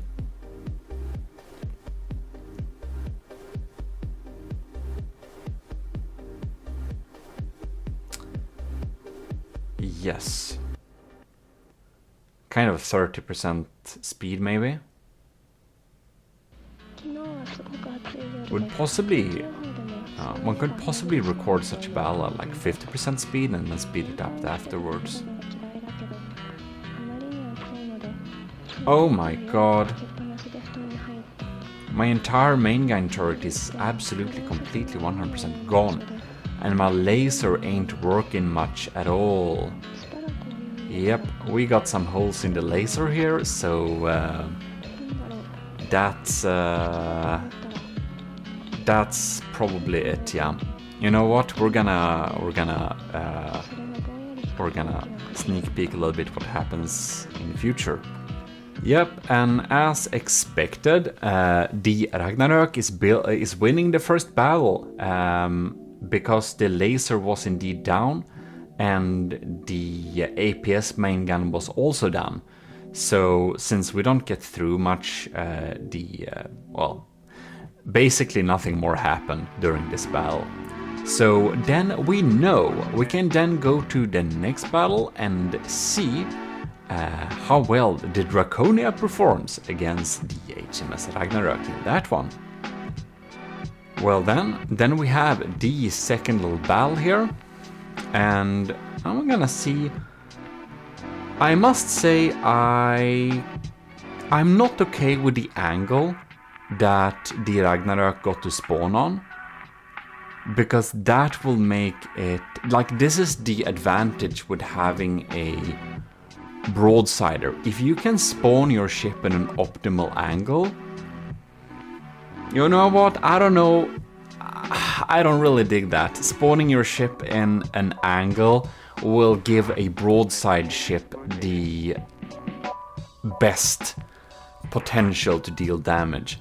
Now a frontsider also has some potential, like it has a big advantage of spawning with the nose forwards because it is a frontsider. The Draconia is a frontsider and the guns are aimed at pointing forwards. But the disadvantage of having a frontsider like the Draconia is that you can fill your front with so much armor, but there is always a cram cannon and a railgun that will go through that armor. So no matter how much armor you stick in the front of your frontsider, you can always, especially in big battleships, make a gun that goes through that. Yeah, so it will go through that every time.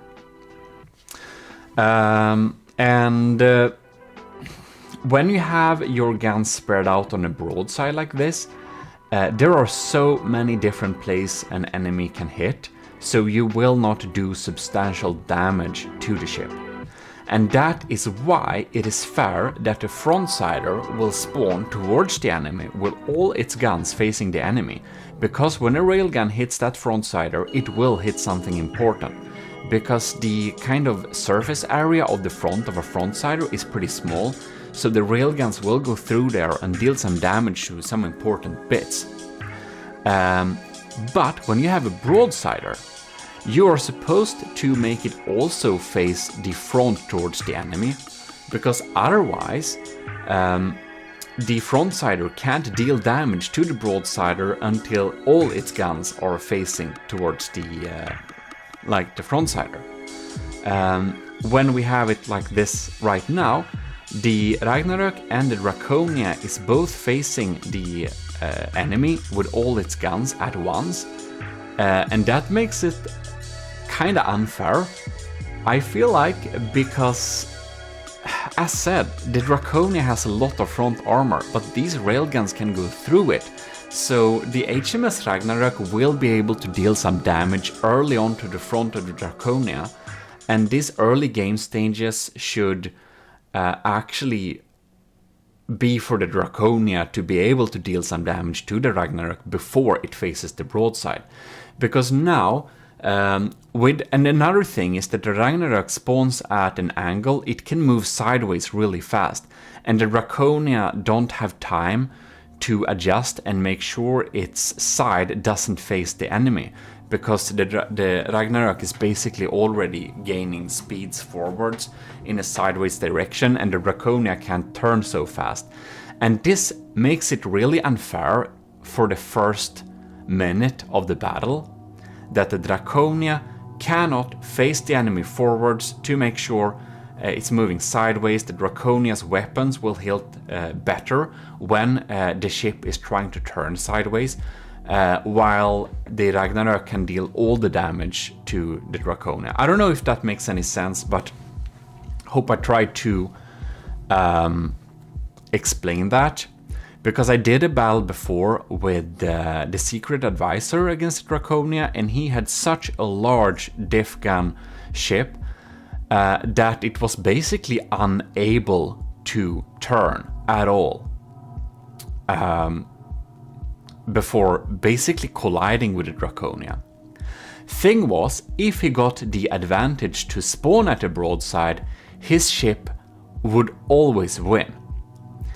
If he spawned forwards facing the Draconia, his ship would not win all of the time, because the Draconia could deal the damage while it was turning.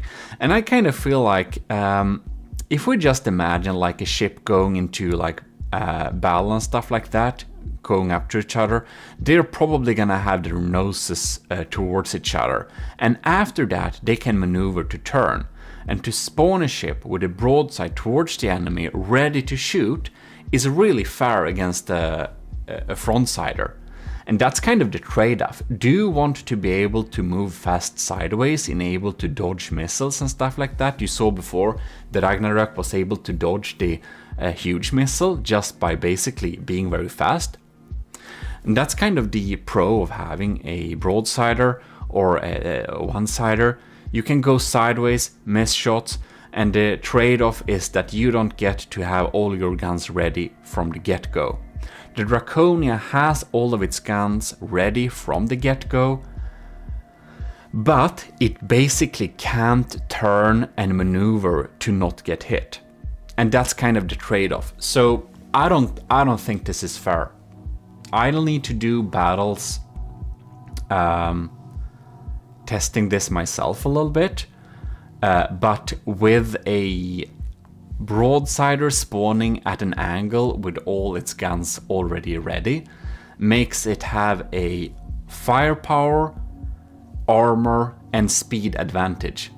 And it has an armor advantage because a broadsider has so many points to shoot that it's hard to hit anything important every time. Yeah, because the surface area is so large. If you hit the Draconia in the front, you will hit something important. If you have a strong armor-piercing cram shooting the Draconia from the front, which is a very good way to take out the Draconia, by the way, you will go through and hit something important. Yeah, you will. So yeah, I'm pretty sure that the HMS Ragnarok will win this battle too, because it has taken out the Draconia's laser. And no, I will be clear, I think that the Draconia will lose this battle when we test it against the Ragnarok. I do think the Draconia will lose. It has a block advantage, yes, but it also has a 300k material disadvantage. And the Ragnarok, I think I think the Ragnarok is a stronger ship, by the way. It's very well built. It has gone through multiple tests, and Brenzo is a very good builder. And yeah, it has been tested and polished and fixed, so it's a really good one. It's a really good ship. I do think the HMS Ragnarok is stronger than the Draconia. However, I do not think the setup of this battle is fair. So I don't think this battle isn't valid. While the Ragnarok is most likely going to win this battle, and I think it's going to win the future battle also, I do not think that the setup is fair. So I will have to say that I cannot report results from this battle. I do not consider the results of this battle valid. So I will just we'll just watch this battle for fun and see what we can learn for making a future ship. But the results as of this battle isn't valid, and I'm going to make... I think if you want me to make to set up this battle and we can look at it again, please do tell me in the comments and we can do that. But otherwise, you know, I can probably build a new ship and put that to the test, and that could be pretty interesting to see too. But yeah, spawning a broadsider with the front towards the enemy, I just don't think it's... You'll get the best of both worlds if you do that, and that's in that case it's always best to go with a broadsider if you can spawn with your face towards the enemy. But that's just my opinion. You may not agree. And I still think the HMS Ragnarok is a stronger ship. I want to be clear with that. It's very well built. It's very well set up. So it's not that I think the Draconia will win. I think it has more chances of winning if we spawn them nose to nose as we normally do. But I don't think it will win. Especially not with a material disadvantage. And man, the Draconia should probably be pretty happy with the absolutely... we have some pretty heavy era spam in there. Because if we wouldn't have that, we would have... we would have died a lot earlier, I think. But yeah... I think we can... The laser isn't lasering anymore. It has been taken out, so it feels like we can skip forwards a little bit in the battle here. All the Ragnarok's main guns. Yeah, so Benzo definitely fixed that AI computer issue. He must have. Because none of the turrets have been taken out via EMP. So I think he EMP secured this vessel pretty well. And well, the Draconia just takes forever to kill. It does not sink. It just takes forever to kill. But yeah, so as expected, the HMS Ragnarok won this battle too. But I have a problem with how it was set up, so we may need to redo this battle. If you want us to redo this battle, please post it in the comments, and I'll guess I'll see if I can make my computer suffer a little bit more. I think this will lag a little bit for me, but honestly I think the HMS Ragnarok is a pretty unlaggy build. Yeah. It doesn't spam a lot of interceptors, what I've seen, and it doesn't... yeah, I think it's pretty unlaggy. So I think if I'm gonna host this battle, the Draconia will be the laggy part. Not surprised. The Draconia is such a laggy ship, oh my god. And I'm not going to update the Draconia in any way. It is what it is, it's on the workshop. I'm gonna make some new ships, but I'm so tired of updating the Draconia, so that's not gonna happen. But yeah, it was cool to see. And I'll just want to say that I'm very impressed with the build of the Ragnarok, and I think it looks very cool. Yeah. So thanks for Brenzo for sending the footage. while I don't agree with the battle, how it was set up, I will say that the Ragnarok is a fantastically cool ship. It's super awesome. The interiors are so nice, and we might have to make a video about the HMS Ragnarok just in order to showcase the interiors of that thing, because that's some funny stuff. In any case, last time we did a rerun or a run against Setup's Steampunk Turtle, very cool design. So Saito Shepard has also submitted a new version of his ship we already faced. So, against the last iteration of Saito Shepard's Annihilator, the Draconia did win. And now Saito Shepard has installed some HE spam, or this is another version of the battleship, and you can see the very cool signature high contrast design, which he likes to use for his ship. And I think it's very cool with builders who kind of find their own style, so you can kind of see they built it before even knowing who submitted it, and that's pretty cool. So we shall indeed do a little check of this this craft. We have the updated backwards era to really protect from the sides there. Got loads of armor here. Ooh, so many layers. That is cool. It's good. Good with layers. Maybe a little bit overboard with era. Who knows? But very good front protection here with the slopes internally there. Alright, so we are checking it out here. And I think it's pretty funny when Saito Shepard builds, he uses colors, so he kind of knows what is where. Which is an interesting method, and probably something I maybe should do. So we have many layers of metal here. Here we got another turret, which is colored blue. And here we have a laser, which is not... It's not EMP insulated, no. It has some surge protectors that it might go through, but you can see it's connected up with metal here. The EMP can go sideways on the these applique panels, and they can still fry the laser parts. It's possible. Hopefully for Saito Shepard, the EMP that I have will go for the surge protectors instead, because there are a lot of them. But EMP can actually go sideways for applique panels. And if you want to see that in action, one can check out my EMP insulation tutorial, instant tutorial. You can see that. It seems to be a formidable, very huge LAM system in here, if it doesn't have damage lasers, which we will see soon. Ooh, so many layers of damage. Okay, very cool.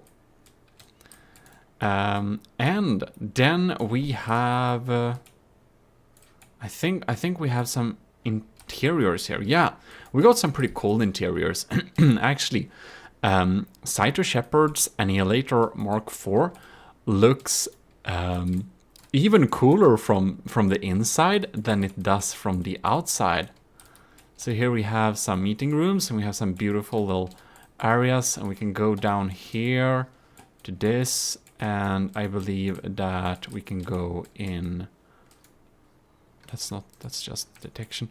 And down here in this little mess hall here. Now I can't go in character because this is like a tournament mood.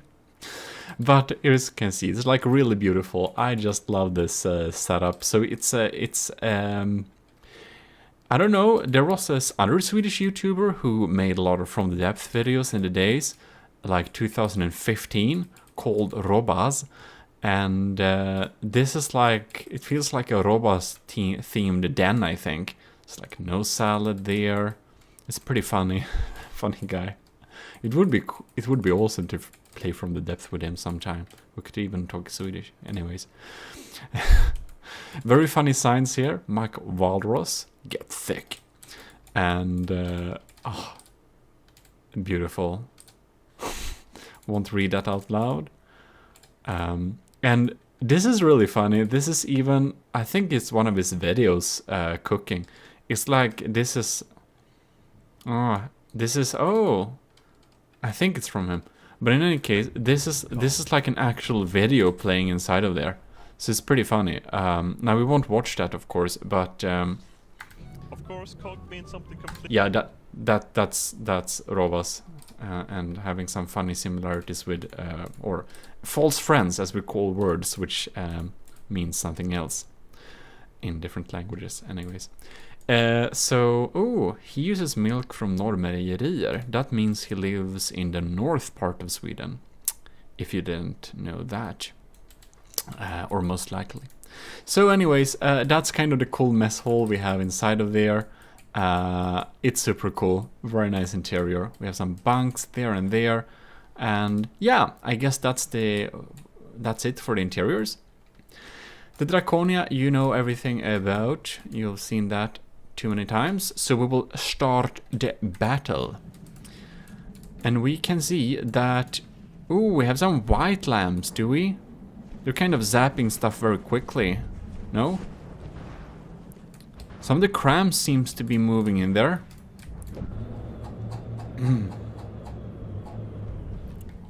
What's up with the turrets?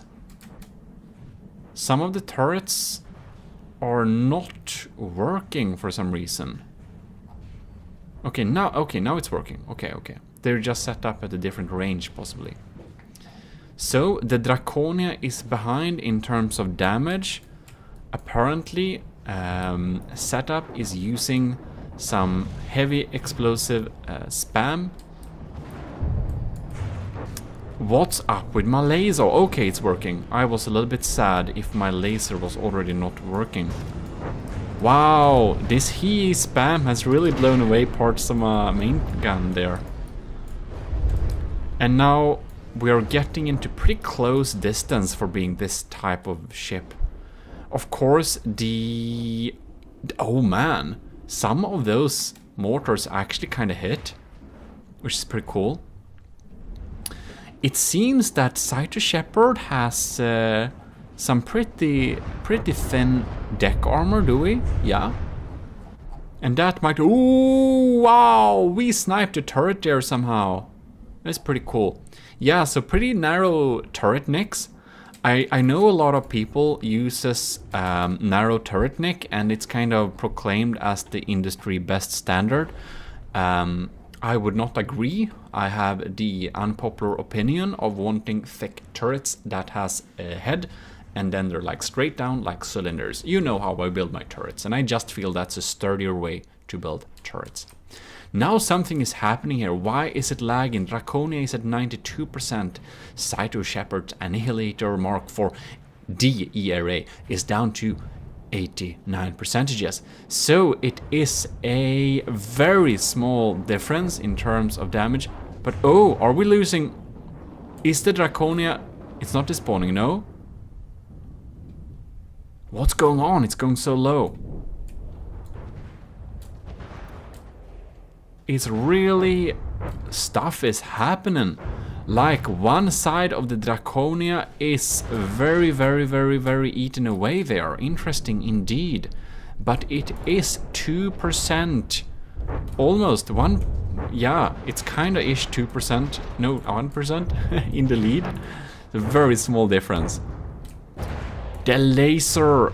What's up with my laser? It seems that the laser is offline, and that can indeed turn the tide of the battle.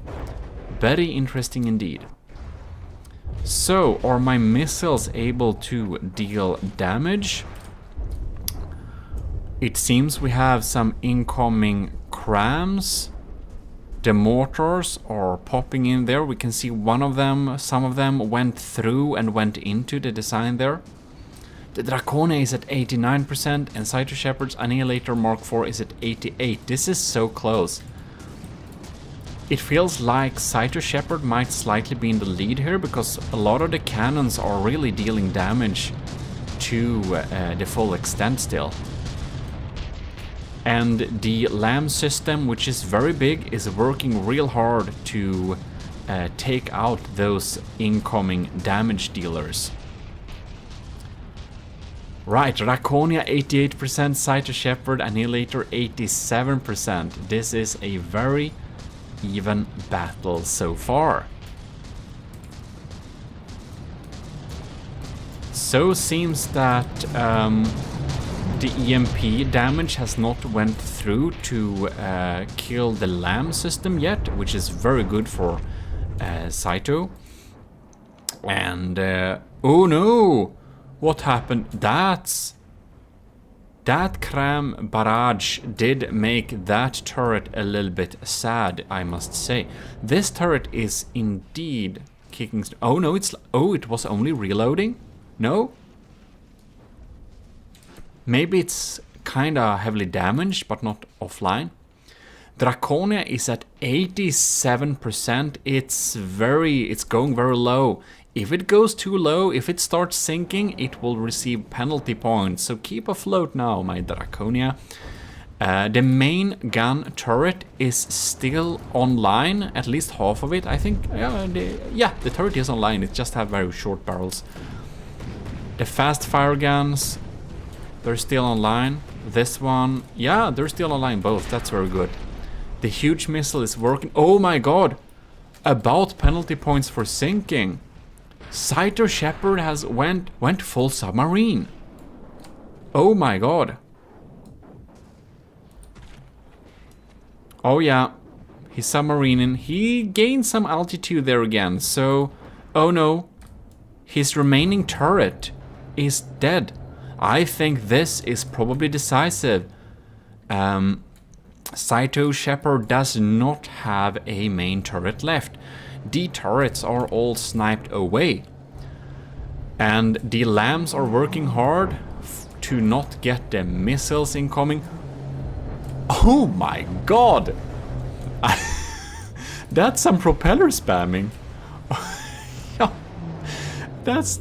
I think this might be a little bit too many propellers, but okay. Yeah, oh my god, yeah. That's a little bit propeller spamming, I feel like, but whatever floats your boat, literally. Okay. He's not so low anymore, he gains penalty points, but...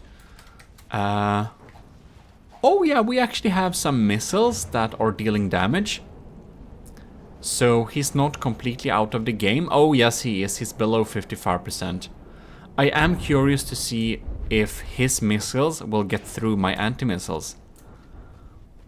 The answer is no. Alright.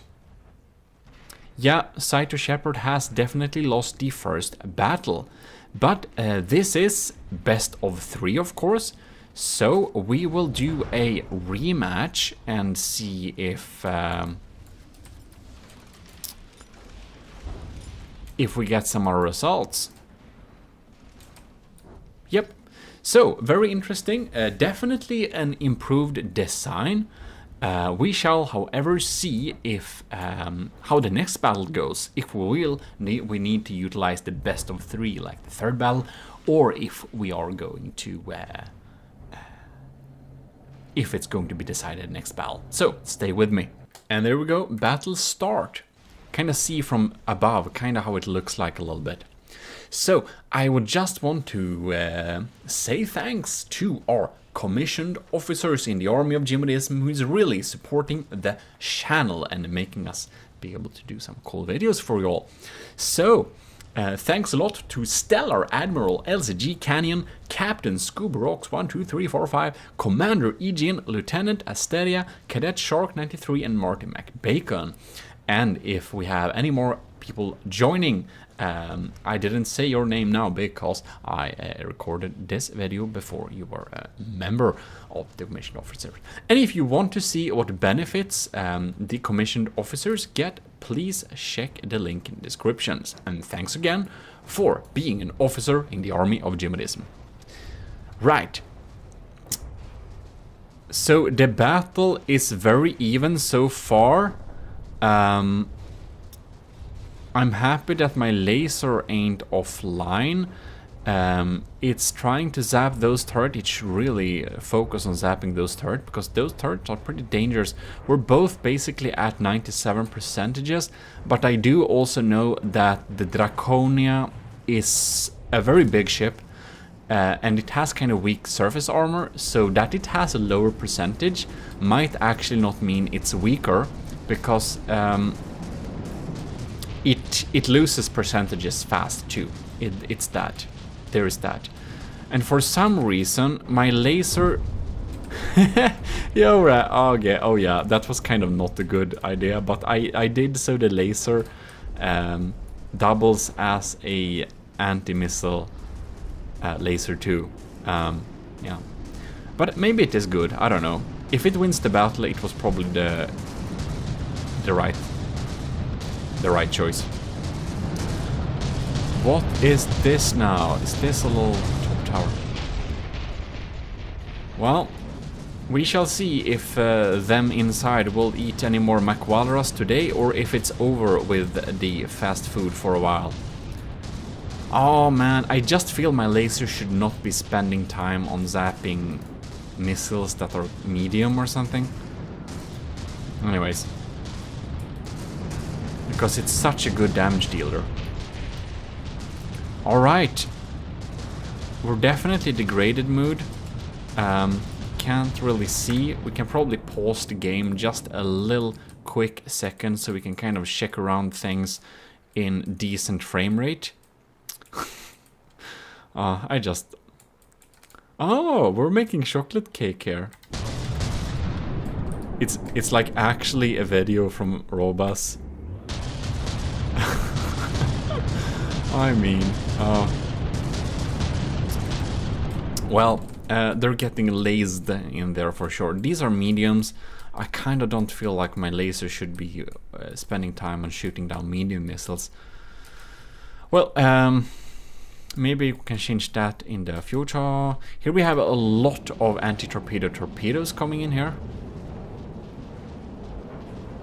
And they're good. They're doing a pretty good job at keeping the annihilator safe from my more than formidable torpedo barrage. Let's just follow one of his missiles there. So Cyto Shepherd is in the lead here with 3%. That is highly interesting. We should definitely see what will be happening. These seem to be reinforced too. So I do really think that my anti-missile, anti-torpedo torpedoes won't be able to defend against it. But is it losing speed? No, it's not. It's having good APN guidance. No? It didn't reach. I wonder if the other... Wait. That was... I think I... wait, I followed my... I think I'm a little bit lost. Oh. That's kind of how it is. I thought he had torpedoes too. I don't think he does. He only has anti-torpedo torpedoes, right?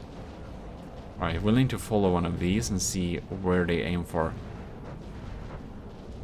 Now they stay around and take... yeah.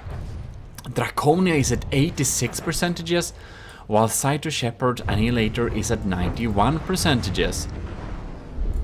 This will be highly interesting to see how it goes, because my laser is still online, which is very interesting for sure.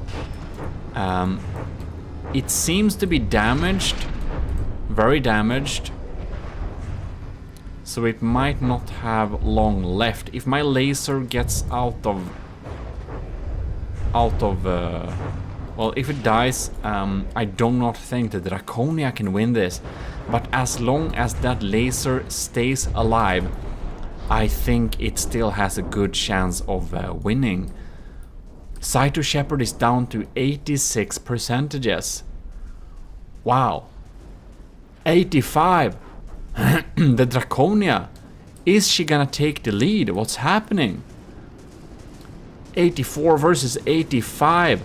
What happened with the laser? The laser is zapping sky missiles. We are really slamming on here with the APS guns, fast fire.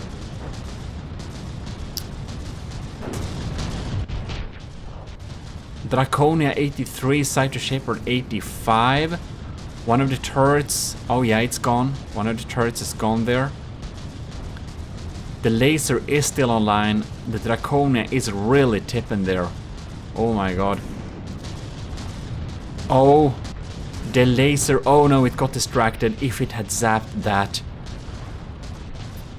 turret, it would have been very much in favor of Draconia's chances of winning this. Yeah, okay. And the laser is really set up to target hot things, so if we have a turret anywhere, it will try and zap it, because turrets are usually protected by shields. And I don't know, do we use shields here?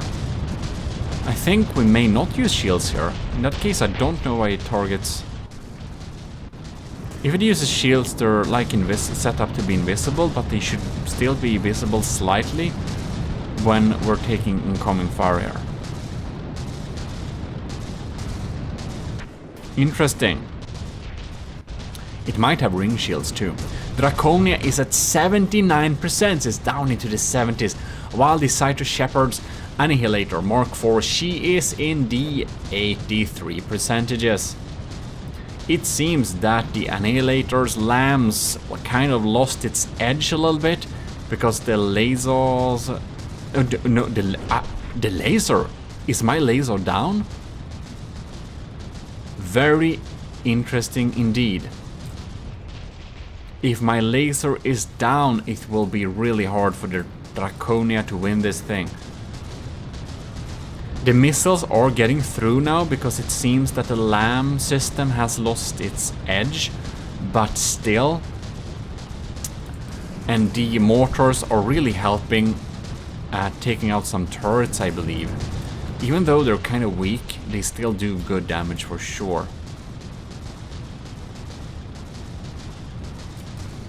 Well, well, well. We have a lot of holes in there. I wonder how... Are my torpedoes getting through the defenses now? No, they're not. They are still kept at bay. Draconia is at 77. Cyto Shepherd is at 82. It's not looking too good for the Draconia here. Surprisingly enough, the main gun is alive. I think it still does some damage. Somehow. Can't be very fast bullets, but they are still flying in there. Man, so much holes here. This fast fire gun is still online though, so we got one gun there. We got this gun here. Surprisingly, it's kind of almost underwater, but the front cram is still alive too. How are our missiles doing? Our missiles are still firing. Draconia is at 74, Cyto Shepherd is at 81. Two of the guns are still firing, and a swarm of missile is popping in here. It's kind of surprising how the Draconia can still float and battle. Looking like this. You'll have to give it one thing, and that it's extreme resiliency. Bam. Draconia 73. And the Annihilator is at 81. So here we have the decoy, which all the anti-missile missiles are going against. Smart addition. Very good addition. Yeah, these two guns are... They are firing and firing.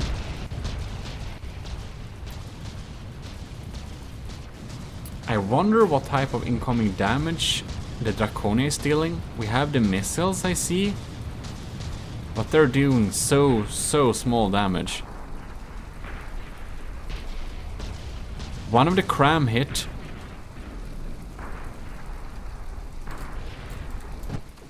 Whoops. The Draconia... Oh, might the Draconia actually sink? Is it so damaged it sinks? This poor cannon. It still tries to fire. I don't think these bullets reach very far now because of the extreme damage this is taken. Some of the mortars... Oh, this side of the mortars, they're fine. They're probably doing the heavy lifting of the damage now. It seems that my other fast fire cannon has gone out of service.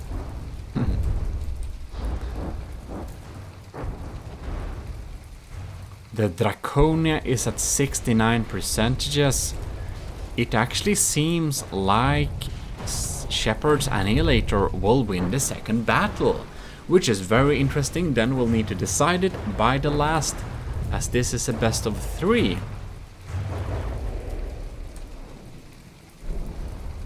We're very, very far away from each other now. Very far. Oh, but the Annihilator, are we sinking here? We're almost sinking. Wow. Thanks to the angle it's facing upwards, it's not sinking. These propellers are floating this boat, if you know what I mean. No, there is not a second... Anyways. Oh, I still do incoming damage. That's interesting. But the Draconia is down at 68%. If it's gonna do any damage... What's happening? Why is Saito Shepard's health tanking? It's starting to get penalty points. Is it AI dead? It's ticking down. It's 70... The Draconia is ticking down too. Saito Shepard is submarining. He is submarining. He's sinking. He has sunk. Oh my god. The Draconia is basically despawning, and the Saito Shepard's Annihilator is also despawning. Oh my god.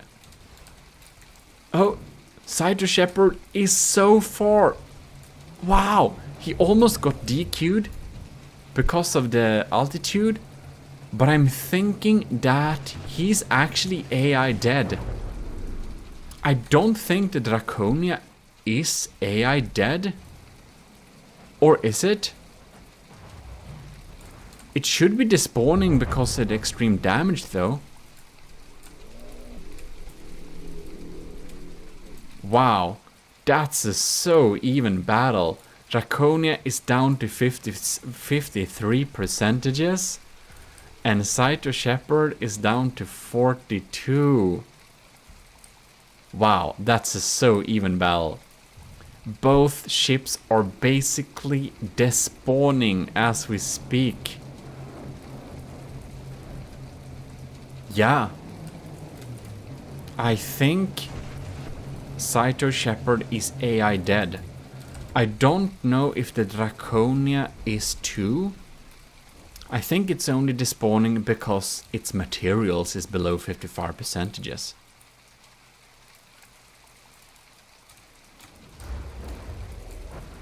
Let's check.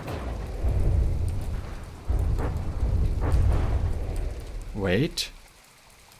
What's up with this compartment? This is... What was on top? No, this... Oh! This is one of Draconia's AIs. It's missing. And this is the other AI compartment. Amazing. And oh, is it gone? It is. Why? Yes. It's AI dead too. Wow. That was so even. Wow. Oh my god. That's the most even battle I even have seen. We almost reached the 10-minute mark too, and Saito Shepard lost a little bit before the Draconia. A little bit before the Draconia is despawning. So the point technically goes to the Draconia.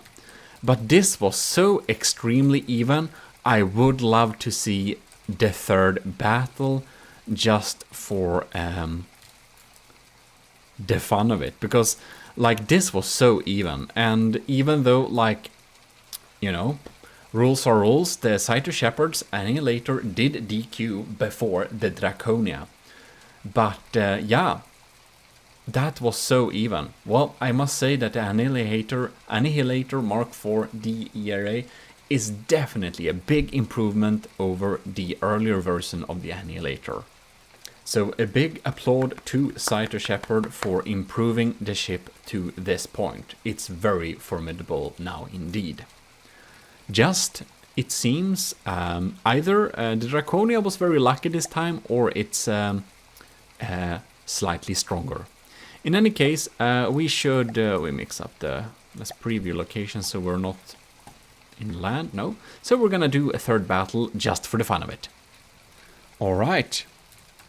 We're back here in the battlefield, and we shall see how the battle fares this time. So we want to see, just for the fun of it, how both of the crafts deal with this third battle here. Even though it's best of 3, which means that the Draconia has technically won, even though it was super narrow victory. Super narrow. I have barely seen such a narrow victory. It's crazy.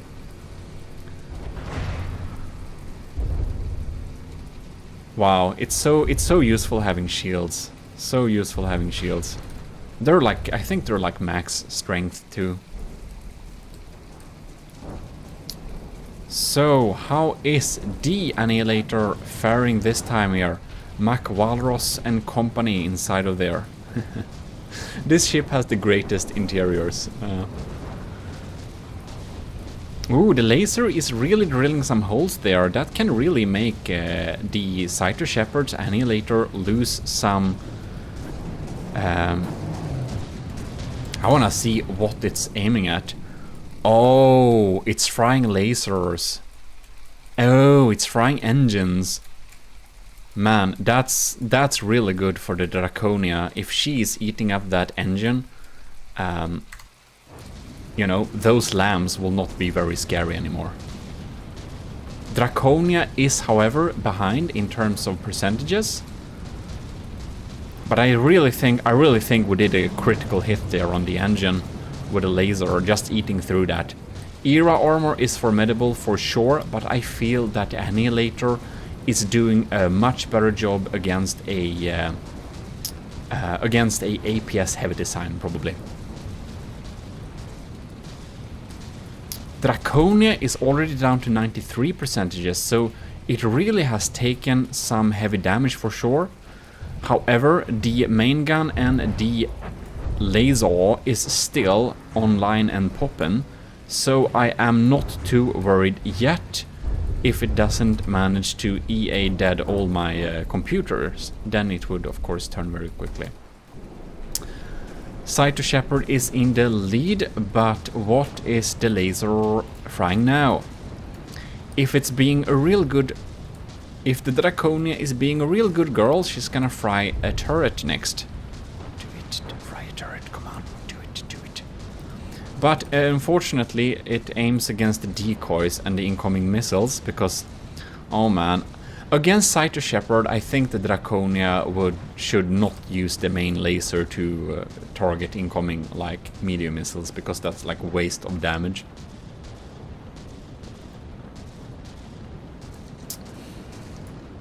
So the Draconia is basically 5% behind in terms of damage. And the laser, what is the laser even doing? Is there like a heat decoy here or something? Why are we zapping back there? Who knows? I wonder if we damaged some of that engine before, because it really feels like the lamb system, Cyto Shepherd's lambs are not defending it very well. Oh, Cyto Shepherd has gone full submarining. We're doing submarine here. Oh yeah. It seems like he's getting DQ'd because of that. Wow, I think our laser just drilled too many holes in the hull, so it's just sank. Man. Boop. That was the third battle. Well, the second battle was so even. You can see in its time it has really dealt some heavy damage against the Draconia, but the Draconia is indeed the stronger ship, this time thanks to its floatiness. Or it's been extremely lucky all these 3 battles. Wow. In any case, this was a very exciting battle. Thanks a lot, Cyto Shepherd, for updating and improving your ship to this point. It is really formidable, and these 3 battles was really exciting, because it was like, it was hard to know who's gonna win this one. Now we are here for the battle, and this is Cyto Shepherd's Annihilator Remake 2022 cut down version. It was quite too expensive, the first iteration, and it had too many missiles, so my CPU can't just take that. So missile spam is one of the things that would get potential combatant not accepted. But we now gone through it, and it has, or I asked him to fix that, and he has done that. So Cyto Shepherd's Annihilator Remake is now a similar cost to the Draconia, and it doesn't use missile spam all over the place. So that's beautiful. And we can see Cyto Shepherd has a very cool, very personal paint scheme, which I haven't seen before. So it's very like these like black and white stripes, and it's looking nice. Ooh, is this? No. What is this? Why is it? Is this alloy, or is it just because I don't see anything inside here? So it looks like rudders kind of, but I don't see any rudder blocks on it. That would be really interesting to see if we would get an explanation how this would work. In any case, we got some big steam propellers here and big guns, and of course we are in the battle mode, so we can't check around everything easily. We seem to have a big lamp system. And ooh, we have cluttered the area with a lot of surge protectors. We have a layer of rubber protecting this thing. Yeah, that's a well-protected EMP setup for this thing. I don't think we'll be frying that very easily. And yeah, we have some spaced armor going on there. We have some wedges in the front here. Looking pretty sturdy, I must say. So, seems that the bulk of the armor is down here. Yeah, and we have some big cool guns and the blue light. So, a cool little custom ship. So let's get this battle started. And we have started to shoot at each other. I'm gonna keep a reasonable angle here. And the cram shells are coming in. Pyop, pyop, pyop. We have a lot of anti-missile missiles going into the waters.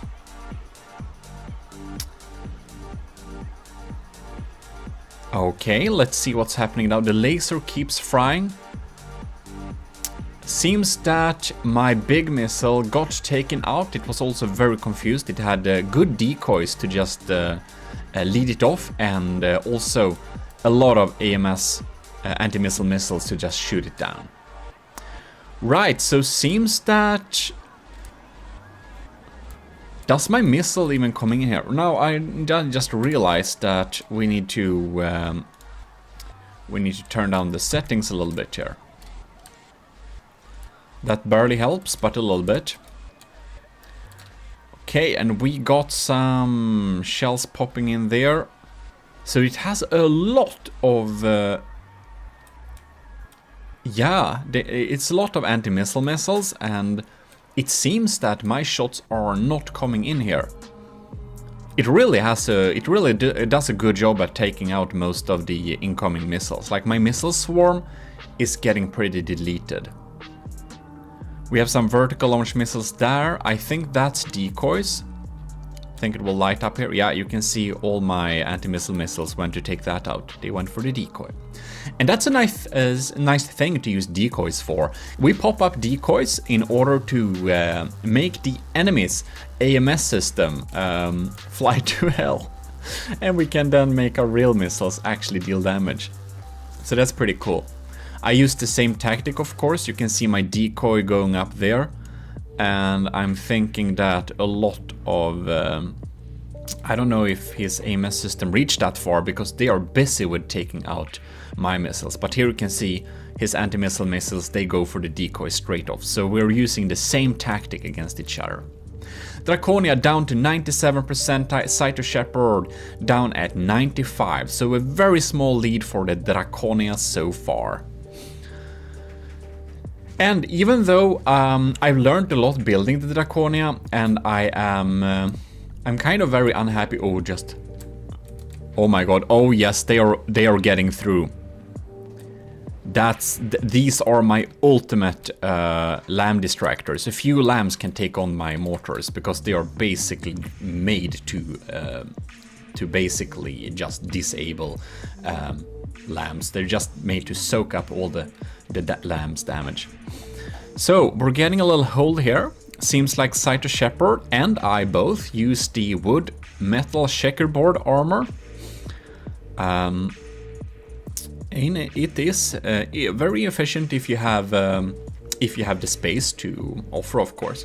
For a heavier ship, metal and stone checkerboard might be more useful, but the metal wood checkerboard lets you float pretty well. Oh my god, my laser is frying that APS. That makes me so happy. It still fires though. Okay, it switched target. Anyways, even though I learned a lot making the Draconia and now I'm kind of unhappy with its design, it is still a very strong ship. Like, before making the Draconia, I wasn't... I gotten much better at making ships by making the Draconia, that's for sure. So it's a really formidable ship. So if I'm saying it's kind of bad, it's just that I learned new stuff, and it remains to be seen if I actually learn something, because we shall see if my next battleship of an equal size will be stronger or not. If not, then I obviously didn't learn much, and I did get more right with the Draconia. But the Draconia is a good ship. It's very strong, and I'm very happy with its performance for sure. Draconia is still in the lead. It's 94, and Cyto Shepherd is down to 90.9. 90.9, yes. Big missile popping in there. Draconia is starting to go pretty low here. The main APS gun is, however, not taken out, so that's pretty good for me. The laser is also not damaged, so seems that we have some real problems for Cyto Shepherd's main guns to really get through and deal damage to the important bits. Somehow, the Draconia is pretty safe. It doesn't get much damage here. So we have our anti-missile or anti-torpedo torpedoes popping in there. We're gonna follow my shape charges and see whatever they are up to. I wonder if Cyto utilizes a lot of torpedoes or not. I do not think so. I do know he has a lot, or had a lot, of anti-torpedo torpedoes. But we shall see. One thing that's pretty useful with my anti-torpedo torpedoes is that they are on turrets and they are aiming straight for the enemy, so they have a very high likability of hitting its targets. Yeah, there we took out some stuff too. Cyto Shepherd is down to... Oh, there his anti-torpedo torpedoes came out and disabled my little swarm there. That's probably useful because these are shaped charges, and if you don't have proper protection from below, they will just shred you from within, from underside. Yeah, nasty thing. Draconia 93, Cyto Shepherd 86. It's starting to look a little bit sad, but I must say that these turrets They seem to be pretty well built, well protected. We have lots of heavy armor here. You can see it has 2 barrels, and that's something that I always like to do, having multiple barrel, multiple firing pieces, because as you can see, my laser could fry half of this system, but another part of the turret is still alive, and then the whole turret block isn't like wasted. So it's really smart having several firing pieces per thing for sure. Now, I wonder if it wouldn't be more advisable to keep the barrels a little bit more separated, just to keep them apart, so that it's less likely that the entire thing blows up. But to this defense, every turret that is damaged, one of the barrels are still working. Right. So here we have some. Oh god, we have the stutter has came. The stutter has arrived. I'm sorry, guys. Yeah, that's why I need eventually to get a new computer if we're gonna continue doing big battles in from the depth, because you know this ain't acceptable. Well, these are some Seawiz turrets, and they are busy Seawizing for sure. I do feel like it would probably be good if they set up to have a larger minimum like range, so that they don't turn around so much. They'll be on target a lot more often. Lords, this is a stream of anti-missile missiles for sure. Okay, Cyto Shepherd down to 85%, and it seems that the in-game battle time is only 3 minutes and 40 seconds. So it's like going a little bit in slow motion for sure. But because Cyto Shepherd's turrets are still fighting on pretty heavily, it's no problem there. Seems we are getting through the AMS systems here a little bit, and my laser keeps frying. They are EMPing some stuff. Wonder if we get... Ooh, we got the barrel there. Oh man, yeah, okay, that turret is down now. So that probably would change the tides of these battle a little bit quicker. Look here, they're swarming against this little clamshell that just missed. It's a little bit funny. Oh no, they're not. Never mind. Are we having any stuff coming in here? Yeah, I do feel like the Annihilator remake spends a lot of its resources on defense. Oh, it's sinking. We're sinking. But what I wanted to add is that it should probably spend some more materials on actually dealing damage. I don't know its firepower per mass ratio, but that's the kind of feeling I get from this. Because it's not able to take out my weapon systems. Cyto Shepherd, he's sinking. You can see I added a rule. If your ship is sinking, that means you're losing. You can't be a submarine anymore. After the Borderwise battle, where he won because I didn't set up a rule against submarining, I set up a rule. If you're submarining, you're getting this qualification points and you are getting DQ'd. So, Cyto Shepherd is sinking. Too much heavy armor, too little wood. This thing does not float without air or possibly upwards propulsion. There we go. That's a win for the Draconia. Well, I'm happy with her performance. The Draconia has delivered today. But indeed, formidable ship for Cyto Shepherd. We are going to go to setup. And if you're interested in like making some rules, like I twiddle around a lot with my rules here just to make it kind of fairish. But these are my rules here. So the rules are as follows. A 1200 second mark, that's 20 minutes, I believe. We have disqualified after 30 points, and here we have use maximum distance. If you're going away more than 5,000 meters, you're doing like weird long range mass shit, and that's boring. You can make a fast ship that just evades forever, and you can make a battle just, you know. I don't want ships escaping the battlefield and winning by this, so maximum distance 5,000 meters. Don't do that. Maximum altitude if you're a naval ship and you suddenly go above like 100 meters in the air, and you know, to be fair, like the Filka had some jumping action, well, that's fine, you can have some jumping action, why not, but you can't stay there. So if you're airshipping 100 meters above the water, you're ain't a ship anymore. So yeah, that's the rule, and we have a minimal altitude. If you're below 15 meters, you're definitely submarining on us. You're definitely submarining on us, so then disqualify. That's the rules here. I only sustain them for 30 seconds because we don't want to wait an extra minute for nothing. And yeah, that's the rules. We got some materials, of course. Yeah, so we're getting some materials for dealing damage. I kind of like how the Draconia kind of starts underwater a little bit. Why does it do that? Alright, we're gonna follow the first blast.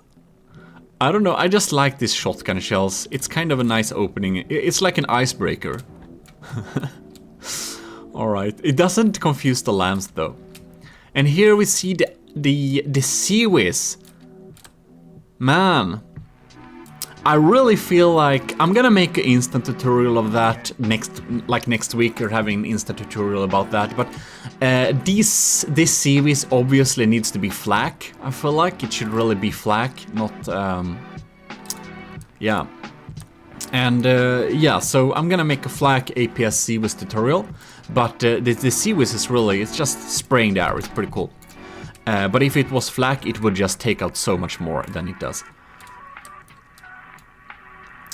And not to bash on anything, I can talk crap about the, you know, the Draconia too. I'm just suggesting improvements, so I hope, Saito, you don't take it, you know, in a bad way in any case. I'm just trying to help you improve this ship, what you could make to make it stronger. But of course, Saito Shepard's Annihilator remake may win this next round. We're doing best of 3. I just made up my mind about that, so that's what we're doing. What are we doing there? Okay. Yeah, so best of 3 it is. And that means if the Draconia wins this battle, it wins. And the reason why I'm kind of assuming that the Draconia would win is that last time Saito Shepard was not able to take out the Draconia's main APS or the main laser. And if you don't do that, the Draconia keeps frying you. So like you can have a lot of defenses to set up against the Draconia, but you really need to be able to disable its weapon system. Like you need to deal damage to it fast, otherwise it will eat you alive, ish, because it's a dragon and it likes meat. Yes, she likes meat. Anyways, what was yeah? So the Draconia. The problem with the Draconia is that it's too flat and too slow. It's so susceptible against mortars. It's so susceptible to big crams. It doesn't have defenses enough to take out big shells that are coming in. And it has a poor armor scheme because a lot of the outer armor is wood, and that just gets damaged so darn quickly. It's not even funny. Hello, helicopter. So that's what's happening here.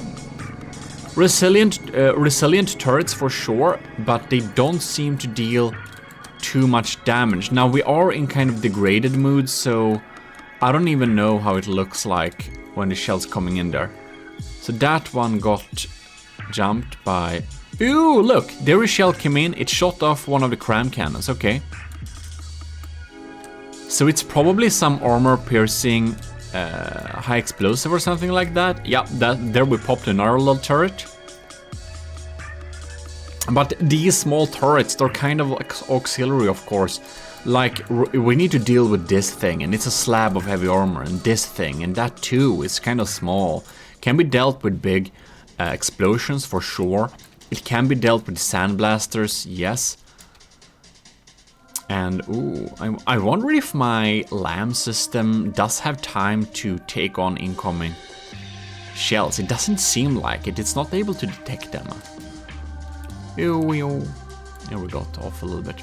So, Cyto Shepherd is at 91%, and the Draconia is at 94%. We're popping some mortars there. Let's see if the Seawiz is engaging my tiny missile swarm. Nope. It looks like it's probably been drained and a little bit sad because of my constant EMP incoming fire. No, we actually disabled the lambs. We killed the lambs somehow. I think the lasers need to be damaged in that case. So, one thing that a lot of people forget to do, that's EMP secure their entire laser system. Like, if you have lasers on your ship, you'll need to protect that laser the same way you protect an AI. That means encase it in a rubber box and have surge protectors away from it, around it, you know. Not like directly on any laser parts, of course, but outside of it. So if it wants to go again for the laser, it goes on the side instead. Yeah, so that's like one thing. It's possible we fry the laser with EMP. It's also possible. No, the laser is not. No, it's not protected.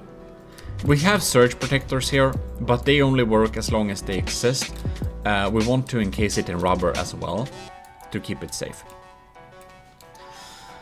Okay. A stream of incoming. Like, these mortars are weak. They are mostly kinetic with a super small impact thing, or a super small explosion, something like that.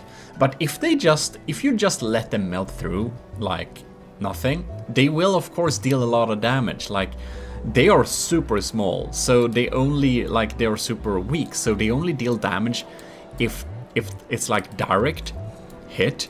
But they do pop through, you can see there, and they will explode below because they have a lot of hardeners and a tiny load. You can see there. You see, I think that's the block. It didn't destroy it. It just made it a little bit sad. Wow, it had to have gotten a lot of damage before that, so it's kind of weaker. Don't know. Draconia is at 93. Laser is still frying. And I do believe the main APS is on line 2. But when we're playing like degraded mode like this, it's very hard to see the stuff deal damage in action. Do hit something? Nope. It's hard to kind of spot the shells when we're playing degraded. And we're playing degraded because we're getting stuttering, and that's because we're having problems with the processor and RAM. And also another tip: if you're making a big battle yourself, turn off the game, like restart the game, and the first thing you will spawn in are the ships that are battling, because it eats up RAM to spawn in ships like that, so you really need to kind of have it fresh. Oh my god, my big missile is coming in. It's dealing damage, oh yes. That's some heavy EMP frying though. I think that probably took out something important. Oh yeah. And the laser is frying. So that big missile is for sure scary. If your lamb system was disabled to deal with it, it's gonna deal some damage. There we got another barrel. Weird. Okay. Oh, it was the small one. It just became large when it got shot off. Okay, that makes sense. Typical from the depth funniness.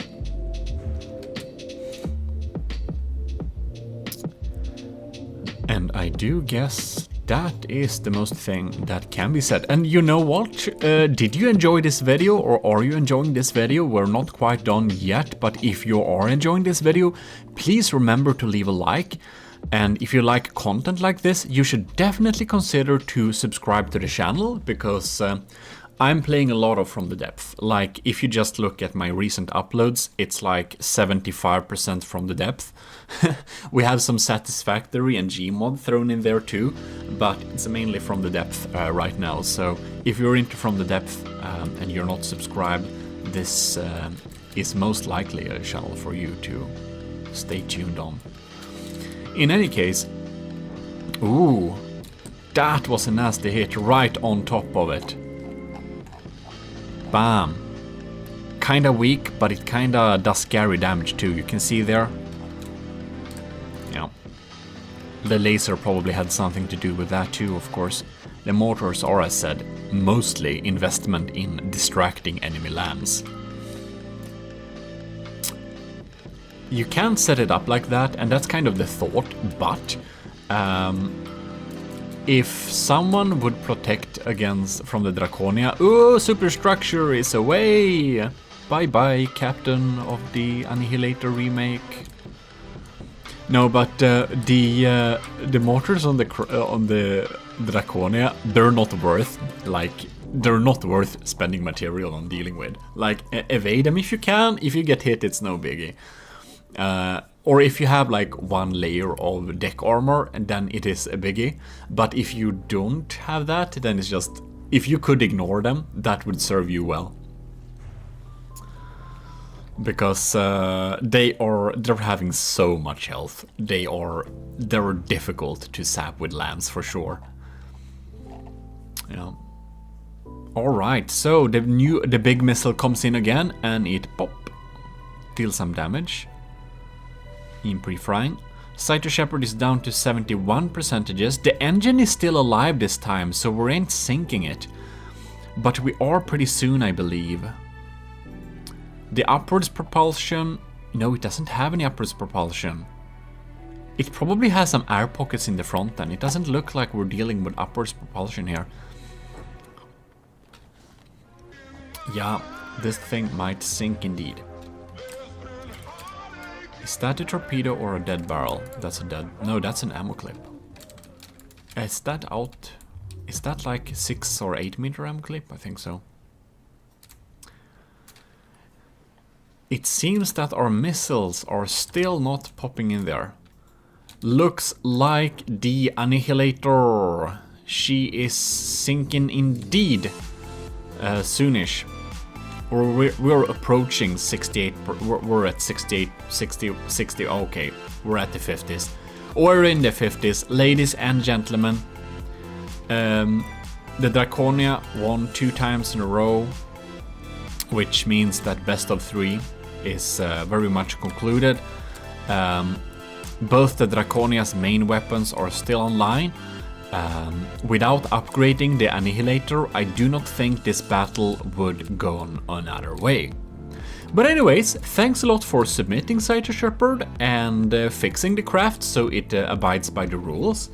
I got some little improvement tips for you there if you want to upgrade it to possibly beat the Draconia at a similar cost level, and only 4 repair bots. And well, if you, of course, you can missile spam, but then you'll need to record that battle yourself, because my FPS is crying enough with this current battle. Yeah. And the Draconia is having a couple of missiles too, of course. I have my vertical launchers, so that means that if someone spams missiles even more than the Draconia, it's just not possible. Yeah. So, the Cyto Shepherd's Annihilator remake, she is indeed the spawning. Win for Draconia, and thanks a lot for watching. Remember to like the video if you did enjoy it. So, Setup has submitted a steampunk turtle. You know, the creator of the Turtle Lord. Now, we accidentally skipped 1 seconds too far in this little battle, so this will be highly interesting to see. Kinda interesting. It kinda shoots in a box pattern, isn't it? No, it's because it's 2 of them. Never mind. In any case. So, let's take a little look at this beautiful thing. And so Setup made a super cool Turtle Lord, which is a huge turtle craft build. And this is the Steampunk Turtle, which is currently covered in smoke. Kinda smart to have some propellers in here. But it's floaty too, that's weird. Why? Anyways. Alright, so we got some propellers. You can see it's once again a super cool build. I don't think it has serious interiors, but oh, it does actually have decorations and interiors here. That's pretty cool. We got some cogs as decorations. We also have loads of detections. We have some cool. That is my laser. That's zapping. It doesn't have laser. We have some tubes there connecting it up, and oh wow, these turrets. All right, they're looking pretty cool. So we have some steam turrets basically, and these things they're actually rotating around with the guns on top there. So lots of moving parts, and now we are into this mood, so it's not easy to check the interiors in a good way. So sorry if we missed that, but we have a beautiful little turtle with a top hat, of course, smoking a pipe to make it extra steampunky. GMODIST. Let's get on with the battle here. I believe it fires some. I don't know if it's like diff. If it uses diff cans or if it uses other APS. But you can see like everything is rotating around. Everything is on cogs. And it's really animated like that. It's pretty cool. And darn, it has not taken much damage. I don't see much damage being done to this thing. It's so massive too. Oh, you can see the cogs on the arms here. The anti-torpedoes are popping in there. Now it's going backwards. We totally miss what's happening with the Draconia, but that's just because we want to take a look at this super cool build. And wow, like these cogs here, they're pretty cool. So Setup has done an extremely good aesthetical job on this steampunk turtle. It's one of few good all-metal steampunk designs. We mostly use a lot of wood when making steampunk, but this time we did not. So let's check on the Draconia a little bit. It seems that the laser is not firing, which is very concerning for sure. Oh no, it's up and running again. Nothing has taken serious damage here. I do not know. Oh yeah, we have some deep penetrations here, but it's mostly auxiliary systems gotten some beatings here. The main APS and the laser is up and running. It seems that all the systems are online. I was suspecting this to be a very like decided battle that I would lose because of the extreme strength of the Rhino. So Setup already submitted the ship actually. He submitted the Rhino, which was a kind of Rhino inspired battleship, and that was very strong, very good. And it absolutely took out the Draconia every time reliably.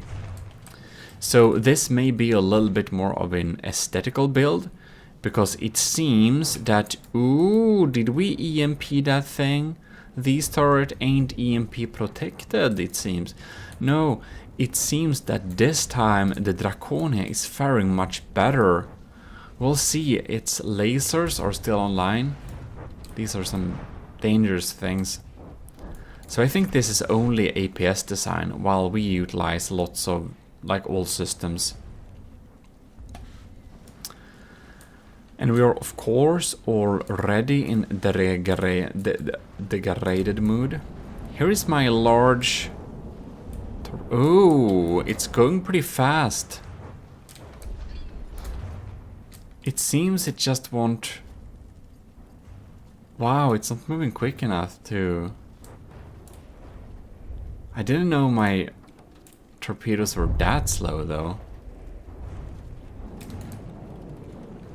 And we can see we've been dealing some damage on the steam turtle's belly.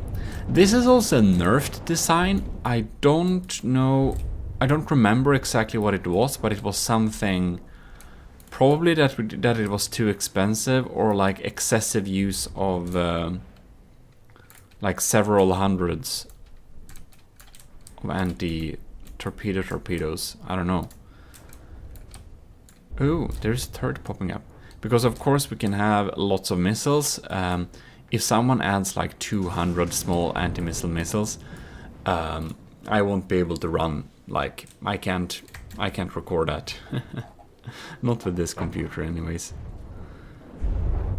Oh, we have a thick slab of ERA metal checkerboard inside of here. And some heavy armor front. Yeah. Setup is very good at making these front-facing armors. But I guess it's... I don't know how expensive or how the unnerfed version would have been, but it is clear that it does not seem to have enough firepower to take out the Draconia. Someone who has the computability to do that would of course be interesting to see how it runs against the original unnerfed turtle. And there we came down with some mortars. We are in degraded mode now, so it's hard to spot all of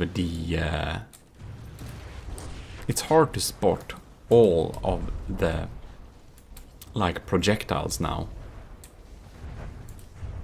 We can only easily see lasers and missiles. The shells just zap back and forth and barely have trails, especially not crams.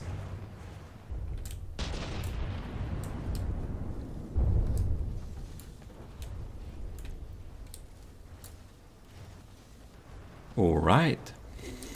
Well, we can definitely say that the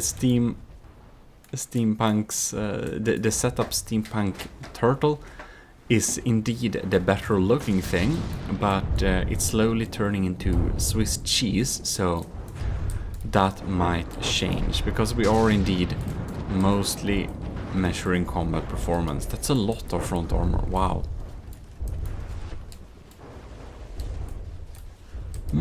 Big guns. And this is... Let's look... Why? That's a generator turbine, of course. Guess it has rail capabilities then too. We're popping in with loads of... The laser is still online and it's dealing good damage. And the missiles have a constant attack stream there.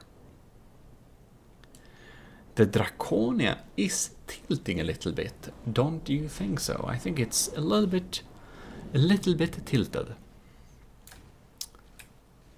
Oh, we just has to, no. I wanted to follow that missile. That missile. Because it's fun. Well, not for setup, but it's fun for us, I guess. This is a huge missile.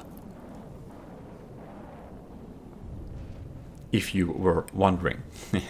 So it's pretty big. And poof! There it hit. It deals heavy EMP and explosive damage. And of course this is all metal. So it didn't do too much of an effect, but, well.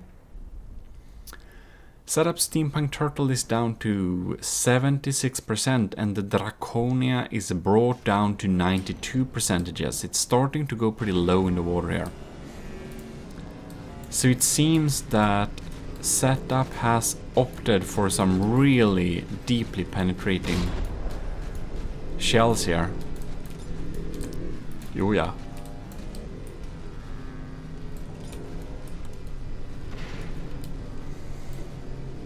Well, most of the crams are online.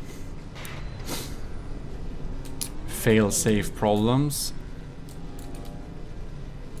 This cannon, is it? No, that's actually a disabled one. Yeah. That's actually a pretty sad turret, I believe. No, it's not. Let's just pause a little bit quickly and just check in here. Ah, it's only shipped here on the side, but it's not disabled, so it has a little bit lower fire rate than it should have. Huge missile launcher is left.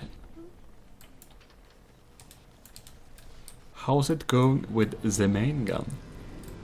Ooh. It's alright. Well, we'll see how it goes the second battle, but it really seems that the Draconia is going to win this first bout indeed. In the meantime, I would just like to send a huge thanks to our commissioned officers in the Army of GMODIST, which is Stellar Admiral LCG Canyon, Captain Scooby Rocks, Commander Ejin, Lieutenant Asteria, and Cadet Shark93 and Martin McBacon. And if your name is not in the list here, it's because I recorded this before you became a patron. Yes. There is also yeah. So in the future, where we get lots of patrons, we'll hopefully that would be pretty cool, because then we could make like more regular content. In any case, there are some cool perks for the nice commissioned officers who are indeed supporting us. So if you're interested in seeing what those benefits are, then you can go to the Patreon page, link in description, and well, see what it offers. And don't be like this missile, just hanging around under here and not doing. It's up to no good, but it's not reaching its goal. Yeah. Now it disappeared. I don't know what that comparison was about, but whatever. I guess I'm a little bit extra weird today or something. Well, Steampunk Turtle or Tuttle. Yes. It's down to 68%, so I think it will start to sink. Yeah, here we have some of those railgun parts, yeah. I get it. That's why we had all that energy generation. You saw how little that mortar dealt damage. It dealt so little damage. And against popular belief, my mortars are weak. They're like weak AF, if you didn't know. They're just hard to zap with your lambs. They kind of are pretty resilient against lambing. And many of them doesn't even carry any payload. Well, this battle is really moving in slow motion, like, oh my god, 65%. It does still shoot back. We have some vertical launching remote controlled missiles here. We can follow them and see what they do and see if our defenses will be able to take them out or not. Anti-missile missiles. Whoops. No, they took him out. Well, that was that. The laser is still alive and kicking, and that's a huge advantage for the Draconia. If that's true, it's usually performing decently well. the laser would be in terms of damage per second, probably be the main gun, just because it's so hard to defend against. And I'm kinda surprised the turtle ain't sinking yet. Pium, pium, pium.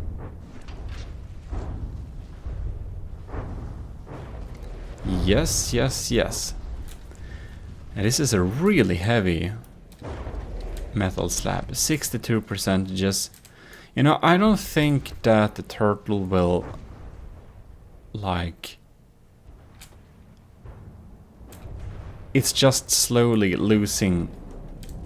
You know, its missile doesn't reach either. That was a nice hit with my big missile though, wasn't it? So honestly, I think it's time to move to the next battle. So, we're gonna restart the battle and see if we get some other results.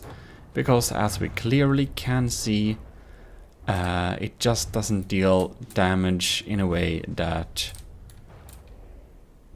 would be able to damage the Draconia in any meaningful way. Yeah.